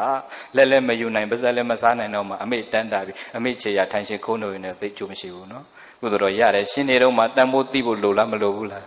းရှင်သေဝလိလောင်းလျာလေး9နှစ်9လ9ရက်ဝိုင်းပိုက်ထဲမှာနေရတဲ့ဒုက္ခမေတော်ကြီးကလည်းဒီဝိုင်းပိုက်ထဲမှာရှိနေတဲ့ကိုဝင်ကြီးနဲ့နှစ်တည်းအကြာကြီးနေခဲ့ရတဲ့ဒုက္ခအတိတ်ဘဝတခုကသူတို့သားအမိတိုင်းပြည်တခုအုပ်ချုပ်တဲ့အချိန်မှာတိုင်းသူပြည်သားတွေထွက်မရအောင်မြို့တကားကြီးကို9ရက်ပိတ်ထားခဲ့တဲ့အကုသိုလ်ဝတ်ကြွေးကဒီဘဝအထိလိုက်တယ်ဆိုတော့ပရိသတ်ဝတ်ကြွေးတွေကြောက်เสียကောင်းလားမကောင်းဘူးလားဝမာအမြင်ငရဲမအပါကိုလောက်အစင်မပြေတဲ့သူတွေမှာတာလို့ဆိုပြီးတော့နိုင်ထက်တာတွေလုံမနေနဲ့အနိုင်ယူတာတွေလုံမနေနဲ့ပြိတ္တဝတ်ကြွေးဆိုတာဒီဘဝဟိုဘဝမကူတခါတခါဒီဘဝမှာပဲပြန်လဲလားမလဲဘူးလားတခါတခါကလေးတွေဘဝတကယ်ချင်းအချင်းချင်းစကားထစ်တဲ့လူတွေကိုလိုက်နှောက်ရင်းနဲ့ကိုယ်ပါထစ်သွားတာတွေမရှိဘူးလားဟိုဘဝမကူဒီဘဝမှာပဲလဲ ဘုန်းကြီးကိုတွေ့ဘုန်းကြီးကကားအက်ဆီဒင့်ဖြစ်ထားလို့မီးရောင်ယူကြိုးထားတာ2015ဒီဇင်ဘာ14ရက်ကဥတိမှတ်မိအထက်ကံပြားလမ်းမှာတရားဝဲသွားရင်ကြည်သားမီးရောင်ယူကြိုးသွားတာမီးရောင်ယူဘယ်နေရာမှာရှိဆိုသိလားသိရင်ပြီးတာပါမသိရင်ပြပေးမယ်အဲ့ဒီအကုသိုလ်တွေဘုန်းကြီးမှာအဲ့ဒီမင်းညောင်ယူတန်ရလေးကျိုးသွားမင်းညောင်ယူကျိုးတာလေးကလည်းဖြစ်ချင်းအကုသိုလ်တွေပါလိုက်အဲ့ဒါပဲတရားဝဲသွားကားဆရာတွေငိုက်ပြီးတော့ကားကြီးကတော်တဲ့ဆင်းခုံပြီးဆင်းတာခုံအားကတထောင်လောက်မြောက်တာကားကုရှင်ဘောကထိုင်နေရဲ့ဘုန်းကြီးကကပတ်နဲ့ချုပ်ထားတာဆိုအပေါ်တော့ကြွလဲကပတ်ကချုပ်ထားအပြင်တော့ပြုတ်မကြောက်ကားခုံပေါ်ပြန်ကြဖြစ်ချင်းတော့ကားကုရှင်ဘောမှာခင်းထားတဲ့ကြောက်စိမ့်ပတိအခင်းမန္တလေးကကြောက်စိမ့်တကာတွေကတရားဝဲသွားတော့အဲ့ဒီအခင်းလေးလှူလိုက်အေးလေအေးတယ်ဈေးလေကြည့်တယ်ဗျာဆိုတော့ဟိုတုန်းကတော့ခတ်ကြွလေးခင်းထိုင်နော်ကားအစီလင်းဖြစ်ရောအပေါ်မြောက်လိုက်အောက်ပြန်ပြုတ်ကြလိုက်အောက်ကကြောက်စိမ့်ပတိနဲ့မင်းညောင်ယိုးနဲ့ရိုက်တယ်တစ်ချိန်မဟုတ်ဘူးအချိန်ချင်းရိုက်တယ်အဲ့တော့ဒီကြောက်စိမ့်အမာစားနဲ့မင်းညောင်ယိုးအယိုးအနုနဲ့ရိုက်တော့ပြိတဲ့ကြောက်စိမ့်တော့ဘယ်ကွဲမလဲဘာကွဲသွားမင်းညောင်ယိုး crap ဖြစ်သွားတယ်မင်းညောင်ယိုးအက်သွားတာပေါ့နော်အော်တခါအယိုးတွေပါညာအဲ့လို့ရှိရင်ကြောက်ပတိကန်လိုက်3လလောက်ဆိုပြန်ဆက်ထားပဲလေခြေသလုံးယိုးတော့လက်ပြန်ယိုးမင်းညောင်ယိုးဘယ်နာကြောက်ပတိကန်ရမကုပဲနဲ့ဒါ2နှစ်လောက်နေမှသွားပြတော့ယူရီးယားမှာသွားပြတော့လွန်လာပြီတဲ့ကုလို့မရတော့ operation လုပ်ရင်နပ်ကြောတွေရှိတယ်အာယုံရောတွေနဲ့မလွတ်လို့အောက်ပိုင်းသိနိုင်တယ်တဲ့အဲ့ဒါအရှင်ဘုရားသူ့ဟိုဒဏ်ရာဒဏ်ချက်ကိုသတိထားပြီးတော့ထိုင်းနဲ့ပလင်နဲ့မထိုင်နဲ့ခုံနဲ့ထိုင်ပါဆိုဒီခုံဆရာဝန်ကြီးညွန်လို့ယူရီးယားနေဝယ်လာတာဒီခုံတစ်လုံးကဒေါ်လာ1800ပေးရ320ကျော်ပဲဒီခုံနဲ့ပတ်ပြီးတော့ရှာခုထိခုံဘိုးမကြည့်သေးဘူးအဲ့ဒါဘုန်းကြီးကတိတ်တော့မစိုးရင်ပဲဒီတရားဝဲပြီးရင်ခုံ3လုံးစာလောက်တော့ရမှာပါလူတွေးမရတော့လည်းပြဿနာမရှိအဓိကအဲ့ဒါမဟုတ်ဘူးကြီးစမ်းမင်းညောင်ယူတန်ရာလေးရပြီးတော့ဘုန်းကြီးတခါဘုရားကမှလည်းဒိဋ္ဌံသွားဝင်နဲ့တရားတွေအားထုတ်45မိနစ်လောက်ဆိုရင်ဒီမင်းညောင်ယူတန်ရာနားလာပြီနားတာကိုဘုန်းကြီးကဝေဒနာနုပဒနာမှတ်ရင်တဏှာကြီးကြောကောင်းကောင်းမှတ်နိုင်တယ်ပြဿနာကတရားအားထုတ်ရင်တခါမတွေးဘဲနဲ့ပြန်ပေါ်လာတာဘုန်းကြီးအတိတ်အကြောင်းတရားပြန်ပေါ်အတိတ်ဆိုဟိုဘက်ဘဝမဟုတ်ဘူးကိုရင်မဝိခင်လူဘဝတုန်းကဒိုင်ဥမာနေတော့အမေတို့အိမ်ရှိမှာလာနာတဲ့ပဇင်းအမီးရှည်လေးတွေဘုန်းကြီးကလေးဘဝလိုက်ဖမ်းပြီးအမီးရှည်ကိုတဝက်လောက်ဖြတ်လိုက်တော့အမီးမှာအခေါင်းလေးရှိလားမရှိဘူးလားအဲ့ဒီအခေါင်းလေးကိုမျက်ပင်လေးထိုးပြီးတော့ပြန်လှုပ်တာပဇင်းလေးကမျက်ပင်တန်လန်းနဲ့ပြန်သွားကလေးဘဝပျော်လိုက်တာပြိတ္တခဏလှုပ်တယ်အဲ့ဒါအခုတရားထိုင်ပြန်ပေါ်တော့အဲ့ဒါသွားမြင်ငါမင်းရောင်ကိုကျိုးပြီးတော့ဖင်နာတဲ့ကိစ္စပဇင်းဖင်နေမြမျက်ပင်ထိုးခဲ့တဲ့အကုသိုလ်ဝကြွေးတွေကြောင့်လားမသိဘူးတခါလေဝိဆိုတာဟိုဘဝမကူးနော်ဟုတ်နိုင်လားမဟုတ်နိုင်ဘူးလားဘုန်းကြီးဟုတ်နိုင်ပါတယ်ဘုန်းကြီးအကုသိုလ်ကိုခံကိုအားရပါရနော်ဟုတ်ပါတယ်လက်ကံပါတယ်ဟုတ်ပါတယ်ကိုလက်ကြသတိထားဘုန်းကြီးလည်းဟုတ်ပါတယ်တဲ့အရှင်မြတ်မဟုတ်တာရှောက်လို့ထားဘူးဟုတ်နိုင်ပါတယ်ပြိတ္တရဲ့တခါဥပဒံကြောင့်ဥပရောက်တာတော့မဟုတ်ဘူးတေချာတွေးခြင်းဝိတွေ့ရဟိုဘဝဒီမကူးဆိုတာသိစေချင်တာကိုအောင်နိုင်ကြတဲ့သူကိုလောက်အစင်မပြေတဲ့သူတွေပေါ်မှာကရုဏာဆိုတဲ့တနာကျင်တဲ့စိတ်ကလေးများမထားနိုင်လို့ရှိရင်နိုင်ထက်စင်းနေလှုပ်တာတွေမရှိနိုင်ဘူးလားသူကိုတာတော့ကအနိုင်ဘလောက်ပဲယူကိုအလှည့်တဲ့ပြန်ခံရမယ်ဆိုတော့ပြိတ္တရှိနေတော့မှလည်းတိတ်ပြီးမြောက်ကြဖြစ်เสียမရှိသလိုမရှိလို့လည်းကိုဘဝအားငယ်เสียမရှိပါဘူးမွေးတော့ကဘာမှပတ်လာတာမဟုတ်ဘူးနော်အရေးကြီးတာလူသားချင်းကိုချင်းစာတရားတွေရှိဖို့ပဲလေကိုလောက်အစင်မပြေလို့လှုပ်ရှားပါဆိုနိုင်တဲ့စီးနေတခါကြုံဘူးတယ်နေဘက်တရားဝဲသွားတော့ဂုံးတက်ကြီးမှာရှေ့ကကားတရားကလန်ခရူစာစီးပြီးတော့ဂုံးတက်မှာတက်အဲ့မှာစိုက်ကားတစ်စီးကမနိုင်ဝတ်ထမ်းပြီးတော့ကုံရင်းနေတဲ့တဖြည်းဖြည်းအဲ့စိုက်ကားနေပြီးဂုံးပေါ်တက်အဲ့ဒါလန်ခရူစာစီးတဲ့လူကလမ်းမပယ်လေးဆိုကားပေါ်နေအော်ဆဲတယ်မနိုင်ဝင်ထမ်းတယ်လို့အဲ့ဒါစိုက်ကားပေါ်ကလူကစိတ်မကောင်းလို့ပြောကျွန်တော်တို့ကဒီလောက်စင်းရဲနေရတာပါဗျာခင်ဗျားတို့ကားလေးရှောင်သွားရင်လွတ်ပါတယ်တဲ့ကားကြီးစီးပြီးတော့အဲ့လောက်မပြောသင့်ပါဘူးက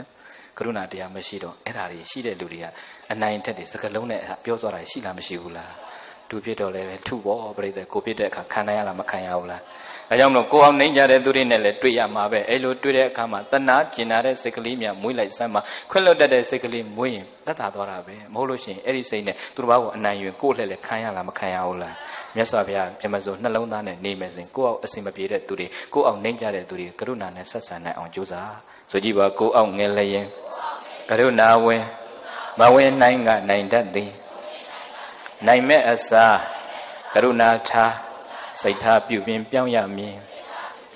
ဘေကဝေจิตจิตမိတို့ဣဒဣလောက၌ကရုဏာဘဝေတပံလောကလူသားတွေကိုအောင်နှိမ့်ကြတဲ့သူကိုလောက်အစင်မပြည့်တဲ့သူတွေတွေ့တဲ့အခါမှာတဏှာကျင်နာခြင်းကရုဏာလေးထားခြင်းဖြင့်ဆက်ဆံရမယ်ကရုဏာမထားနိုင်လို့ရှင်အနိုင်ထက်တွေပြုလိုက်မယ်အနောင်ထက်ပြုလုပ်တဲ့အခါကိုနိုင်နေတော့လှုပ်ထားပြီမယ်ကိုခံရတဲ့အခါပို့ပြီးခံရတတ်တဲ့အတွက်ကြောင့်အပမဒေနမမေ့မလျော်မပေါ်မဆတဲ့သတိတရားနဲ့သဗ္ဗဒေထာကိုစီကိုငါအတိတရားလေးတွေကပ်ပြီးတော့ကိုအောင်နှိမ့်ကြတဲ့သူတွေနဲ့တွေ့တဲ့အခါမှာနိုင်တဲ့စီးနှင်းမလုပ်ဘဲနဲ့တဏှာကျင်နာခြင်းကရုဏာတရားနဲ့သာဆက်ဆံနေထိုင်ကြပါစေကုန်ရဲ့လို့ဘဂဝါဘုန်းတော်၆ပါးသခင်ဘုရားရှင်ကိုယ်တော်မြတ်ကြီးသည်အဘောဇာကရုဏာရှိတာပညာအဖြင့်ကောင်းစွာမသွေမိန်ကြတော်မူခဲ့ပါပေသတည်းဗြဟ္မစိုးနှလုံးသားတရားတော်ပရိသတ်ရေပါတရားလောကလူသားတွေကဗြဟ္မစိုးတရားတွေခေါင်းပါနေတဲ့အတွက်ကြောင့်မြတ်စွာဘုရားကလောကကြီးငြိမ်းချမ်းမှုဆိုရင်ဗျမ္မစရိယာမြတ်သောအကျင့်ဆိုတဲ့ဗြဟ္မစိုးတရားလက်ကင်ထားပြီးလောကလူသားတွေကိုဆက်ဆံရမယ်လူတွေဘလောက်ပဲများ၄မျိုးပဲရှိတယ်ကိုယ်နဲ့တန်းတူဖြစ်တဲ့သူတွေနဲ့တွေ့တဲ့အခါမှာအကျိုးလိုလားတဲ့မေတ္တာလေးထားပြီးတော့ဆက်ဆံရမယ်ကိုယ်လောက်အစင်မပြေတဲ့သူတွေကိုအောင်နှိမ့်ကြနေတဲ့သူတွေနဲ့တွေ့တဲ့အခါမှာတဏှာကျင်နာခြင်းကရုဏာလေးထားပြီးတော့ဆက်ဆံရမယ်တဲ့ပရိသတ်ရဲ့ကိုယ်ထဲသားတဲ့သူတွေရောမရှိဘူးလားအများကြီးရှိတယ်ကိုယ်ထဲသားတဲ့ကိုယ်တွေမပြေဘူးဆိုမဲ့ပြေတဲ့သူတွေလောကမှာရှိလားမရှိဘူးလားကိုယ်ထဲသားတဲ့သူတွေနဲ့တွေ့တဲ့အခါမှာမြတ်စွာဘုရားဗြဟ္မစိုးတရားထဲမှာဆက်ဆံရမယ်တရားမုဒိတာတရားဘာတရားလဲဆိုကြည့်ပါကိုယ်ထဲသားလျင်မုဒိတာဝင်မဝင်အိတ်သားရိုင်တတ်သည်ကိုယ်ထဲသားလျင်မုဒိတာဝင်မဝင်နိုင်ကမဝင်အိတ်သားနိုင်တတ်သည်ရိုင်မဲ့အစားမုဒိတာပွားစိတ်ထားပြုပြင်ပြောင်းရမည်ကိုယ်ထက်သာလျင်မုဒိတာဝင်မဝင်အိတ်သားရိုင်တတ်သည်ရိုင်မဲ့အစားမုဒိတာထားစိတ်ထားပြုပြင်ပြောင်းရမည်ပရိသတ်ရဲ့ကိုယ်ထက်သာတဲ့သူတွေလောကမှာအများကြီးရှိတယ်မရှိဘူးလားအသက်သိက္ခာဂုံဝါအားဖြင့်သာတဲ့သူတွေဘလောက်ပဲသ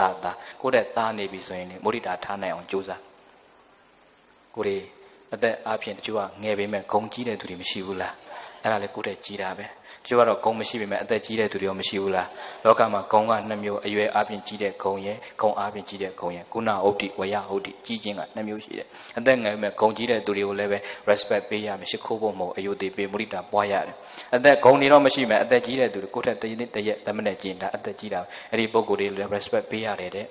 လောကမှာပြိဿရေအိုးကိုယ့်ထက်သားတဲ့သူတွေများတွေ့လို့ကတော့လေဝမ်းသာတဲ့စိတ်ကလေးထားလိုက်စမ်းပါဝမ်းမတိုင်လို့ရှင်ဝမ်းမတာနိုင်ရင်မုဒိတာရဲ့စန့်ကျင်ဘက်ကအိတ်တာပဲမုဒိတာစန့်ကျင်ဘက်ပါလေအိတ်တာဆိုတာကဘာကိုပြောတာမနာလိုတာကိုပြောတာအိတ်တာကဘာလဲမေစရိယဆိုတာဝင်တိုတာအိတ်တာကမနာလိုတာအိတ်တာကကိုယ့်ထက်သားတဲ့သူတွေအပေါ်မှာမနာလိုစိတ်ဖြစ်တယ် jealous ဖြစ်တာအိတ်တာလို့ခေါ်ကိုရီးယားလို့ဆိုရင် G2 ဟာတာ G2 ဒီကြီးတယ်မှတ်တာအိုးကိုရီးယားလို့အိတ်တာဘယ်လိုခေါ် G2G2 ဟာတာလို့လတ်တန်လေးပါတယ်အိတ်တာဆိုတာ G2 တာပဲသိမှန်တာပဲဗမာစကားနဲ့ကိုရီးယားစကားနော် G2 ဟာတာကိုယ့်တဲ့သားတဲ့သူတွေပေါ်မှာမနာလို့တာအိတ်တာကိုရှိတဲ့အပေါ်မှာဝင်တိုတာမစ္စရိယဆိုတော့ကိုယ့်တဲ့သားရင်နည်းနည်းလေးသားရင်နည်းနည်းလေးမုဒိတာပွားနိုင်ရမယ်ဒါပေမဲ့တော်တော်များများကမုဒိတာပွားတာများတာမနာလို့တာများကိုယ့်တဲ့သားရင်နာလို့တဲ့သူကများလားမနာလို့တဲ့သူတွေကများလားတခါစဉ်းစားကြည့်တယ်နာလိုတဲ့သူတွေကမွေးထားတဲ့သားသမီးတွေဆိုတော့နာလိုမှသားသမီးတွေပေါ့မနာလိုတဲ့သူတွေကမွေးတော့မနာလိုမှသားသမီးတွေပေါ့အတန်တော့ပြအောင်ပြောဆဲတယ်ထင်တယ်ဦးပရိသတ်ရဲ့လောကမှာနာလိုတဲ့သူတွေကမွေးတဲ့သားသမီးနာလိုမှသားသမီးတွေများသလားမနာလိုမှသားသမီးတွေများသလားဘုန်းကြီးကလင်းဝဆဲတယ်ထင်တယ်တချို့ကလည်းလေပြအောင်တော့ပြောမနာလိုတဲ့သူတွေများလားမများဘူးလားနည်းနည်းလေးမှအတာမခံဘူးဈေးတယ်ချင်းချင်းလဲမနာလို့ကျောင်းဆရာချင်းချင်းလဲမနာလို့ရဲချင်းချင်းလဲမနာလို့ဆရာဝန်ချင်းချင်းလဲမနာလို့ပြီးတော့ဗာကြံသေးတယ်ခေါပကချင်းချင်းလဲမနာလို့ယောဂီချင်းချင်းလဲမနာလို့ဆရာလေးချင်းချင်းလဲမနာလို့ဘုန်းကြီးချင်းချင်းလဲမနာလို့အဲ့ဒါတွေရှိနေတော့တခါကျရင်ကိုယ်တွေကအဲ့ဒီမနာလိုတဲ့စိတ်တွေရှိနေတဲ့အခါမုဒိတာမပွားနိုင်တော့မနာလိုတဲ့စိတ်တွေနဲ့တယောက်နဲ့တယောက်ဒုက္ခဖြစ်အောင်လှုပ်ရင်းနဲ့ကိုယ်ချင်းချင်းရံဖြစ်နာလိုတဲ့သူတွေကညီညွတ်တော့ချမ်းသာကိုယ်ဆွေကိုမျိုးတွေကမွဲပြကြပြဿနာတွေတက်လားမတက်ဘူးလားကိုယ်ဆွေကိုမျိုးတွေရဲ့စိတ်တက်ကတော့ဘုန်းကြီးတို့ဘလောက်ပဲလျှော့ကျော်ခေါက်ရိုးကျိုးနေတဲ့စိတ်တက်ဘယ်တော့မှမိဘူးထိုးမပြတ်ဘူးနော်တခါစိတ်တက်တွေခေါက်ရိုးကျိုးနေလားမကျိုးနေလားစိတ်တက်တွေအောက်တန်းကြလိုက်တာစိတ်တက်တွေရုပ်မာလိုက်တာအထူးသဖြင့်ပြောမယ်ဆိုရင်ကိုပောင်ကိုလန်တောင်တို့ဗမာလူမျိုးတွေအဆိုးဆုံးပဲဗမာလူမျိုးရဲ့ဂုံပုတ်တွေဘုန်းကြီးပြောအောင်မယ်ဟောဒီပြိတ္တတွေမှတ်ထားကြအပြင်းကြီးတဲ့အကောင်းကြိုက်တဲ့အကြွားတန်တယ်မနာလိုစိတ်များတယ်ဘသူတွေရဲ့ဂုံပုတ်လဲဗမာလူမျိုးတွေရဲ့ဂုံပုတ်ကိုလည်းဗမာပါပဲဗမာစစ်အပြင်းကြီးတဲ့အကောင်းကြိုက်တဲ့အကြွားတန်တယ်မနာလိုစိတ်များတယ်ဘာကြံသေးတယ် မရှမ်းတော့အပြင်လည်းကြည့်လိုက်တာဗမာစောရှမ်းတော့ပြန်နော်ပြင်လိုက်တာအရေးထွက်အောင်ပြင်ဟိုမှာကျောင်းမှာရက်ကူမှာတီဆောက်ရေးလုပ်တရက်ဆင်းပြီး2ရက်နားတယ်စားရရှိရင်အလုတ်ကိုမလုပ်တော့ကြည့်အဲ့ဒါပဲအပြင်ကြည့်တယ်အကောင်ကြိုက်တယ်ဘာကြိုက်လဲကောင်းတော့ကြိုက်လက်တာမပြောနဲ့နော်ဓာကမြန်ထုတ်တဲ့နေ့ဆိုရင်လေအဲ့ဒါဒီနေ့လာကထုတ်ပြီးဆိုမိသားစုလည်းခေါ်ပြီးတော့ကောင်းပိတ်ညွန့်ပိတ်ဆိုတဲ့ဆိုင်မှာသွားစားပလိုက်တာလာကလေးကုန်နောက်နေ့ပတ်စံဟုတ်မရှိတော့တော့ကြည်စမ်းတနက်စားလိုက်ပြီးတော့ဒါကြောင့်မတခါခါပြောဟိုတော့စကားပုံရှိတယ်တရုတ်လိုရှာကလားလိုစုဗမာလိုမဖြုံးနဲ့မှန်လားမမှန်လားတရုတ်လိုရှာကလားလိုစုဗမာလိုမဖြုံးနဲ့တရုတ်ကလည်းရှာလိုက်တာကဘာပတ်ပြီးတော့ရှာတယ်နော်စီဝါရေးနဲ့ပလတ်စတစ်တွေပေးပြီးတော့ဗမာပြကြောက်တယ်ကြောက်တံပရမများတွေကျွန်းသစ်တွေယူလိုက်တာမျက်စုံတော်မျက်စောင်းထိုးနေနော်တရုတ်တွေစိုးလားမစိုးလားတရုတ်ပစ္စည်းတွေလာလာတာတရုတ်ဆက်တရက်ဆုပ်နော်သူကျေးဇူးပဲတိတ်ပြီးတော့ဘုံနဲ့ဖြစ်နေဗမာပြည်ဈေးကွက်နဲ့တက်အောင်သူတည်ထွင်ပြီးတော့9000ဆိုလဲ rice cooker လောက်ရတယ်ခမင်းပေါအောင်ရတယ်3လလောက်တော့ခန့်တယ်မစိုးသုံးနိုင်နဲ့ဟုတ်တယ်မလားဟိုမှာမနိုင်ဘူးဂျပန်ပစ္စည်းအမေရိကန်ပစ္စည်းမသုံးနိုင်ဘူးလေတရုတ်ကြီးကျေးဇူးနဲ့ဒါလေးတွေသုံးရလားမသုံးရဘူးလားဘုံညာကျေးဇူးတင်ပါတယ်တရုတ်ကြီးမြန်မြန်ကြားရှုံးပါစေမေတ္တာပို့တရုတ်ကစီးပွားရေးနဲ့တကွာလုံး control တရုတ်လိုရှာတဲ့ကလားလိုစုတဲ့မစ္စတာကလားတို့ကလေမြုပ်သီးတောင်စားတစွန်းနဲ့ထမင်းတက်နဲ့စားလို့ရတယ်ရလားမရဘူးလားမြုပ်သီးလေးကြိုက်လဲစားလေးတုတ်လဲထမင်းလေးစားလဲသူတို့တပွဲပြီးသွားတယ်ကိုဆွေကိုမျိုးတွေကအဲ့ဒါစားလို့ရလားမရဘူးလားမလေးဟင်း3ခွက်လောက်မှပါရင်မျက်စောင်းတထူထူအကောင်ကြိုက်လားမကြိုက်ဘူးလားမပြောတော့ပါဘူးပြောချင်တာအပြင်းကြီးတဲ့အကောင်ကြိုက်တဲ့အကြွားတန်တယ် jealous များတယ်ဆိုတော့တို့လူမျိုးတွေပြည့်တဲ့အဲ့ဒီစိတ်လည်းပြင်ရမလားမပြင်ရဘူးလားပြောမတာပြောတော့ပြင်တာများလားမပြင်တာများလားပြင်ကြပါနော်ပြင်ကြပါအနုညွတ်တောင်းမှလည်းပြည့်တဲ့ကြီးကျွန်တော်ဒီလောက်ထိချစ်တဲ့ဟာကိုအပြစ်မဲ့တာကိုလည်းမပြောချင်ဘူးတော့ပါဘူးမဆိုတော့ပါဘူးခိုင်းတိုင်းခန့်လိုက် order off လိုက်ရတော့မှာနော်ဘုရားဘုရားတွေထွက်လာမှမတချင်းဆိုရင်လေတရားဆိုရင်တော့မရခက်ကလည်းပြီးတာနော် gravity အပြင်ဘက်ခုံထွက်ပလိုက်ချင်တယ်တခါခါကျခုနလှဲကူကလည်းပြန်လှဲကူမှာဘုန်းကြီးကတက္ကသိုလ်ကြီးတစ်ခုတည်ဆောက်နေ8 ဧကလောက်ရှိတယ်ဘုန်းကြီး UFL ဘုန်းကြီးနိုင်ငံခြားဘာသာတက္ကသိုလ်တည်ထောင်နေ MLA မနာဘာသာကြီး Language Academy ဆိုပြီးလို့တော်တယ်မှာဆိုပူလိုက်တာတခါကျအဲ့ဒါဒီမှာကျတော့ပလင်ပေါ်မှာဆိုတေချာသင်္ကန်းကြကြနာနာရှုံဟိုမှာကျတော့လုပ်ငန်းခွင်နဲ့ရောက်ဘုန်းကြီးသိမိုင်လေးနဲ့ကိုပတ်လေးနဲ့ဘုန်းကြီးဘယ်လိုဖြစ်တာလဲပလင်ပေါ်မှာကျတော့မင်းသားgravity အပြည့်ပဲခုံထွက်လာတာပဲကွာလို့ငါလည်းဒီချိန်မှာအလုပ်တွေလုပ်ရတော့တာပဲလို့ဂုံသိက္ခာတွေခဏပြစ်ပယ်ထားအလုပ်လုပ်တဲ့တာလုပ်ရမှာပဲလို့ပလင်ပေါ်မှာမင်းသားကိုကြောင်ရောက်တော့လဲတန်ရှင်းလုပ်တဲ့လုပ်ရတာပဲနော်ပြောချင်တာကအဲ့ဒါလေးတောင်းမှမာတဲ့ပရိသတ်ကြီးရဲ့တယောက်နဲ့တယောက်မုဒိတာတွေထားနိုင်ကြစမ်းမှာဘာဖြစ်လို့ jealous တွေဝင်ပြီးတော့ခြေတွေဝင်ပြီးတော့တယောက်နဲ့တယောက်တိုက်ခိုက်နေကြမှာလဲဝမ်းသာပေးအောင်ဝမ်းသာပေးနိုင်အောင်ကြိုးစားကိုယ့်တဲ့စီးပွားရေးတိုင်းလဲဝမ်းသာပေးပညာရေးတိုင်းလဲဝမ်းသာပေးသာဓုခေါ်နိုင်တဲ့စိတ်ကလေးမွေးကြစမ်းမှာပရိသတ်ရဲ့သာဓုဆိုတာမုဒိတာတရားပဲလေသာဓုဆိုတာဘာလဲဓမ္မပဋိဌာနပတ္တနုမောဒနာဆိုတာပုံညကရိယာဝတ္ထုတံဖះဟောပြီးသားပဋိဌာနကိုကုတဲ့ပြုတဲ့ကုသိုလ်အမြပေးဝေပေးတာလည်းပဲကုသိုလ်ဖြစ်တယ်တဲ့ပတ္တနုမောဒနာသာဓုခေါ်တာလည်းကုသိုလ်ဖြစ်တယ်ဆိုပရိသေပတ်စံမကုံရပဲရတဲ့ကုသိုလ်မျိုးပါမုဒိတာဆိုတာသာဓုခေါ်တဲ့စိတ်ကလေးပြောတာပဲကိုယ်တဲ့အစဉ်ပြေသာဓုခေါ်လိုက်စမ်းပါချစ်ချစ်နဲ့လိုက်ခေါ်တချို့ရွေးခေါ်တယ်သာဓုပါတော့သာဓုပါနှစ်ခါလောက်ပဲခေါ်အောင်မယ်ရွေးခေါ်တာလည်းမရှိဘူးလားလိုက်လဲခေါ်လိုက်စမ်းပါပတ်စံမကုံရပဲရတဲ့ကုသိုလ်တကယ်ကိုပဲ generosity ရဲဝမ်းမြောက်ဝမ်းသာသာဓုခေါ်နိုင်တဲ့စိတ်ကလေးကမုဒိတာစိတ်ပဲပြိဿရဲ့တချို့ကလည်းပြောတယ်သူတို့ကမမှန်တဲ့နီးနဲ့ကြီးပွားနေတာတပည့်တော်တို့ကဘယ်လိုသာဓုခေါ်နိုင်မှာလဲဖေဟာပြိဿရဲ့သူတို့မမှန်တဲ့ကြီးပွားမမှန်တဲ့နီးနဲ့ကြီးပွားနေတာသူ့အကြောင်းမဟုတ်ဘူးလားသူ့အကြောင်းကသူ့အကျိုးဖြစ်မှာပေါ့သူ့အကျိုးကကိုယ့်အဆိုးမဖြစ်ဖို့ကိုယ့်တာဝန်ကတော့ဝမ်းသာပေးနိုင်အောင်ကြိုးစားဝမ်းမသာပေးနိုင်ရင်တော့လစ်လျူရှုပြီးနေလိုက်ပေါ့အကုသိုလ်တော့အဖြစ်မခံနဲ့လေဟုတ်ပြီလားအဲ့ဒါတခါခါကျသူများပြဿနာသွားပြီးကိုပြဿနာသွားလို့ဒါကလူတွေကအကုသိုလ်တဲ့သိယူတာပဲသူများလောကကိုကြည့်ဘုန်းကြီးကဒီလောကိုလောကပဲကိုကြည့်ပါဆိုတဲ့တရားလေးဟောဖို့တယ်။ဘာတရားဟောလောကဆိုတာခန္ဓာတစ်ခုကိုပြောတာသူများလောကကိုကြည့်ရင်အကုသိုလ်ဖြစ်တာများတယ်လေမများဘူးလားဘယ်သူကဘလို့ကြည့်ဘလို့ဝိဘလို့တိုင်းဘလို့သွားဆိုပြီးသူများလောကတွေကြည့်ရင်ကုသိုလ်ရလားအကုသိုလ်ရလားကိုလောကကိုစင်ချင်းကြီးကိုခန္ဓာကိုကြီးတောင်ထိုင်နေနေကိုဖောက်ပြန်နေတာကိုတော်မှမကောင်းတဲ့ကိစ္စဘာဖြစ်လို့သူများလောကကိုကြည့်ပြီးအကုသိုလ်တွေဖြစ်နေမှာလဲဒါလေးကို message ပေးခြင်းဒါပေမဲ့တော်တော်များများကကိုလောကစင်ချင်းတာများလားသူများလောကကိုကြည့်တာများသူများလောကကိုကြည့်တော့ကုသိုလ်ရလားအကုသိုလ်ရအကုသိုလ်ရတယ်ဟောဒီပရိသတ်တွေတော့မသိဘူးဘုန်းကြီးလည်းအခုဒီတရားဝဲလိုင်းနဲ့လက်မှာကပိတ်ရွတ်တာဖတ်တာရေလုပ်ပြီးတော့ဘုန်းကြီးကစာလဲရေးတယ် Facebook မှာစာလေးတင်တော့အဲ့ဒါရွတ်တာဖတ်တာရေလုပ်ပြီးအချိန်လေးနည်းနည်းပို့တယ်အမိပွိုင်မိနော်ကားလေးဖုန်းလေးဖွင့်ပြီးတော့အဲ့ဒါ Facebook လေးကြည့်ဖွင့်ချင်းပဲဗျာ Facebook မှာတက်လာတဲ့ပုံကဟိုအဝတ်မွတ်တဲ့မင်းသမီးလေးပုံတက်ဘယ်သူလဲအဝတ်မ哦，对了，喏，对面老高没的。都帮你带来了，记得不？过来不都是呢？只要你有了这种票记得，你碰我，碰了以后，那车被记得，不必到面面嘛，面面把我地太到了。都帮只要你冇不，都帮我嘛，其他的都面写的啥的，碰你身边的别来拍，写他了，哎呀，哎呀，没有写他，明白什么？怕什么？哦，都帮只要的阿古多的呀，都阿个写他的还来拍到的阿古多呀的。တပတ်ကတွေးကြည့်တော့လေဟောဒီမင်းသမီးကငါ့ကိုလာတောင်းပန်ထားတာလည်းမဟုတ်ရှင်များတပည့်တော်ပုံလေးကြွရောက်ရှုစားပါဆိုပြီးတော့ရှောက်ထားတာလည်းမဟုတ်ဘူးလို့ငါကမနေနိုင်မထိုင်နိုင်ဖုံးဖွင့်ပတ်စံကုန်အချိန်ကုန်ခံပြီးသူများစာတွေသူများပုံလေးလိုက်ကြည့်ပြီးအကုသိုလ်ရတာ तू ကပေးလို့ရတာလားကိုကယူလို့ရတာရှောက်ပြောမနေတဲ့သူများကိုကိုယ့်ကိုလိုက်ကြည့်လို့ဖြစ်တယ်နော်ကိုယ့်ကိုဖုံးပိတ်ထားရင်ဒါလေးရှိအောင်မလားတခါတခါသူများခါတွေနဲ့အကုသိုလ်တွေတက်နေတယ်ဟောဒီလောကသားတွေများလားမများဘူးလားအတုတွေနဲ့ပြဿနာမတက်နေတဲ့ပရိသတ်ရဲ့မဟုတ်တာတွေအဟုတ်လုပ်ပြီးတော့ခံစားမနေနဲ့ကိုလောကကိုစင်ချင်းကိုယ့်ကိုပုတ်နေလားမပုတ်နေဘူးလားကိုလောကကြီးကိုပျက်စီးနေလားမပျက်စီးဘူးလားအဲ့ဒါပဲကိုယ့်ကိုစင်ချင်းဘယ်သူဘလို့နီးနေပဲကြီးပွားပါစေအဲ့ဒါသူကိစ္စကိုကိစ္စတော့ဝမ်းသာပေးနိုင်အောင်ကြိုးစားဝမ်းမသာပေးနိုင်တော့အကုသိုလ်တော့အဖြစ်မခံနဲ့ကုသိုလ်မရချင်နေပါစေအကုသိုလ်မဖြစ်အောင်နေပေါ့ကိုရတာရင်မုဒိတာနဲ့တာနေလိုက်တာတုခေါ်တဲ့စိတ်ကလေးတာမွေးလိုက်ပြီအဲ့ဒါဆိုရင်အဆင်ပြေပါတယ်ဆိုကြည့်ပါကိုထက်တာလည်းရင်မုဒိတာဝင်မဝင်အိတ်သားရိုင်တတ်သည်ရိုင်မဲ့အစားမုဒိတာပွားစိတ်ထားပြုပြင်ပြောင်းရမည်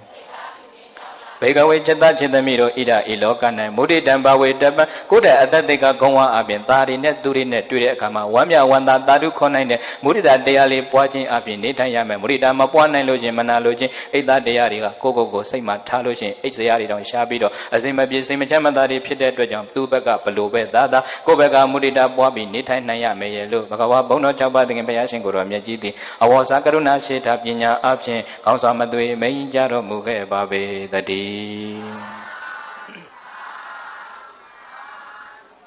းပြမစိုးနှလုံးသားတရားတော်ပရိသတ်ရဲ့ဗာတရားလောကမှာလူတွေဘလောက်ပဲများများကိုယ့်ထက်သာတဲ့သူကိုယ်အောင်နှိမ့်ကြတဲ့သူကိုယ်နဲ့ဓာန်တုဆိုတာရှိတယ်ဓာန်တုတွင်မေတ္တာနဲ့ဆက်ဆံနှိမ့်ကြရင်ကရုဏာနဲ့ဆက်ဆံကိုယ့်ထက်သာရင်မုဒိတာနဲ့ဆက်ဆံဒါပေမဲ့ဘုရားလောကမှာမေတ္တာထားလို့လည်းမရကရုဏာပွားလို့လည်းမရဘူးဝမ်းသာပေးလို့လည်းမရတဲ့သူတွေရောမရှိဘူးလားကိုယ်နဲ့သားတဲ့လူလည်းမဟုတ်ဘူးကိုယ်နဲ့ဓာန်တူဖြစ်တဲ့သူလည်းမဟုတ်ကိုယ်အောင်နေတယ်လို့လည်းပြောလို့မရတယ်ဟိုမြောက်ဒီမြောက်ဂျားပုဂ္ဂိုလ်ဆိုတာရှိတယ်မရှိဘူးလားအဲ့ဒီလူတွေနဲ့တွေ့ရင်ကမြတ်စွာဘုရားနောက်ဆုံးနည်းကဥပိ္ပခာတာပြုဘာပြုရမလဲဆိုကြည့်ပါဂျားလူတွေ့လျင်ဥပိ္ပခာဝင်မဝင်စိတ်မှရိုင်တတ်သည်ဂျားလူတွေ့လျင်ဥပိ္ပခာဝင်မဝင်စိတ်မှမှိုင်တတ်သည်မှိုင်မဲ့အစားဥပိ္ပခာထားစိတ်ထားပြုပြင်ပြောင်းရမည်မှိုင်မဲ့အစားဥပိ္ပခာထားစိတ်ထားပြုပြင်ပြောင်းရမည်ပရိသတ်မေတ္တာထားလို့မရတဲ့သူတွေရောမရှိဘူးလားကရုဏာပွားလို့လည်းမရတဲ့သူတွေရောမရှိဘူးလားဟိုမုဒိတာပွားလို့မရတဲ့သူတွေရောမရှိဘူးလားမေတ္တာနဲ့လည်းမရမုဒိတာနဲ့လည်းမရကရုဏာနဲ့လည်းမရဘူးဆိုရင်နောက်ဆုံးနည်းကဥပိ္ပခာသာပြုလိုက်ဘာလုပ်တာဥပိ္ပခာပြုတယ်ဆိုတာဘာလုပ်တာမတိကြောင်ဆောင်တာကိလေရှုတာမတိကြောင်ဆောင်တာလည်းပြောလို့မရဘူးဥပိ္ပခာရဲ့သဘောကပရိသတ်ရဲ့တရားရောက်နဲ့ပတ်သက်ပြီးတော့တစ်ခုခုနဲ့ပတ်သက်ပြီးတော့ချစ်ချင်းလည်းမရှိတော့ဘူးမုန်းချင်းလည်းမရှိတော့ဘူးကုသိုလ်လည်းမရဘူးအကုသိုလ်လည်းမဖြစ်ဘူးအဲ့လိုဖြစ်အောင်နေလိုက်တယ်ဒီနည်းအပြင်ကိုယ်စိတ်ကိုဂျားစိတ် control လုပ်နိုင်တာအကောင်းအဆိုးတွေကြောင့်စိတ်ကိုရိုက်မသွားအောင်နေနိုင်တဲ့စိတ်ကဥပိ္ပခာပဲဖြစ်ချင်ရဖြစ်သွားဆိုဒီလိုပြစ်ထားတဲ့သဘောမျိုးမဟုတ်ဘူးအဲ့ဒီဥပိ္ပခာရဲ့ကျင့်စဉ်ကတော်တော်မြင့်နေနေထိုင်နိုင်ပြီဆိုလူတယောက်ပေါ်မှာပဲဖြစ်ဖြစ်အမုန်းတရားလည်းမရှိဘူးချစ်တရားလည်းလောကလူသားတွေမှာချစ်ချင်းမုန်းချင်းတွေကြောင့်ပြဿနာတွေတက်ရလားမတက်ရဘူးလားတေချာတွေးကြည့်ရင်လောကလူသားတွေပြဿနာတက်တာမငြိမ်းချမ်းတာအဲ့ဒီအချစ်တွေအမုန်းတွေရှိနေလို့ပဲချစ်တဲ့စိတ်ကြောင့်မနာလိုစိတ်ဝင်တိုစိတ်တွေပါဖြစ်ရတယ်မုန်းတဲ့စိတ်ကြောင့်မနာလိုစိတ်ဝင်တိုစိတ်တွေဖြစ်ရတယ်ချစ်ချင်းကိုအကြောင်းပြီးတော့ချစ်လို့အဂတိလိုက်တဲ့ဆန္ဒဂတိတွေဖြစ်တယ်မုန်းချင်းကိုအကြောင်းမုန်းလို့အဂတိလိုက်တဲ့ဒေါသဂတိတွေဖြစ်တယ်ချစ်ချင်းမုန်းချင်းများမရှိဘူးအဲ့ဒီချစ်ချင်းမုန်းချင်းဆိုတာ attachment ကိုပြောတာတန်ရောစင်တွေကင်းသွားပြီဆိုရင်ပြိတ္တဘုရားရဟန္တာတွေငြိမ်းချမ်းတယ်ဆိုတာအဲ့ဒီချစ်ချင်းမုန်းချင်းတွေကင်းသွားလို့ငြိမ်းချမ်းတာတို့လူသားတွေကအဲ့ဒီအချစ်အမုန်းတွေကြောင့်ပြဿနာတက်ရလားမတက်ရဘူးချစ်ရင်လည်းဆွဲတယ်မုန်းရင်လည်းဆွဲတယ်အဆွဲကနှစ်မျိုးရှိတယ်ချစ်ဆွဲနဲ့မုန်းဆွဲဘယ်ဆွဲနဲ့ဘယ်ဆွဲကကောင်းချစ်ဆွဲကနည်းနည်းလောက်တော့မကောင်းဘူးမကောင်းဘူးမကောင်းတာပြောတာခွာဖို့မခွာနိုင်ဘူးနည်းနည်းလောက်တော့ကောင်းလိုက်ပါ love is power အချစ်ကစွမ်းအားတော့ရှိပါတယ်မရှိဘူးလားအချစ်နဲ့ကြည့်တော့ကြောက်ပေါက်ကလေးရပချိုင်လေးတွေတော့ဖြစ်ချစ်တဲ့စိတ်နဲ့ကြည့်တော့အော်ခေါ်နေတဲ့သွားလေးကသဘောလေးတောင်ဖြစ်ဘုန်းကြီးမေတော်ကြီးအမေကြီးကအသက်ရှိတင်ရှားရှိတယ်အမေကအသက်81အမလေးအတိတ်ကံလေးကောင်းတော့သီလတွေကောင်းတော့သပင်မဖြူသွားမကြွမေတော်ကြီးသွားလေးတော့ခေါ်တယ်ခါကျရင်အမေနဲ့တွေ့ရင်စားတာအမေတို့ကတော့တော့အမြဲတမ်းပြုံးနေတာပဲ ပြုံးတာမဟုတ်ဘူးတဲ့ပါဇက်ကပိတ်မရတာဟောခေါ်နေတော့စိမရအောင်ဟောခေါ်နေတဲ့သွားလေးလေကို့အမေဆိုချစ်တဲ့စိတ်နဲ့ကြည့်တော့လေပြိတ္တလှနေတာပဲအချစ်နဲ့ကြည့်တော့အပြစ်မရှိဘူးအချစ်နဲ့ကြည့်တော့အပြစ်မရှိတော့ချစ်တဲ့စိတ်နဲ့ကြည့်တော့ကရုံးလေးကလှတယ်ဆိုတာဖြစ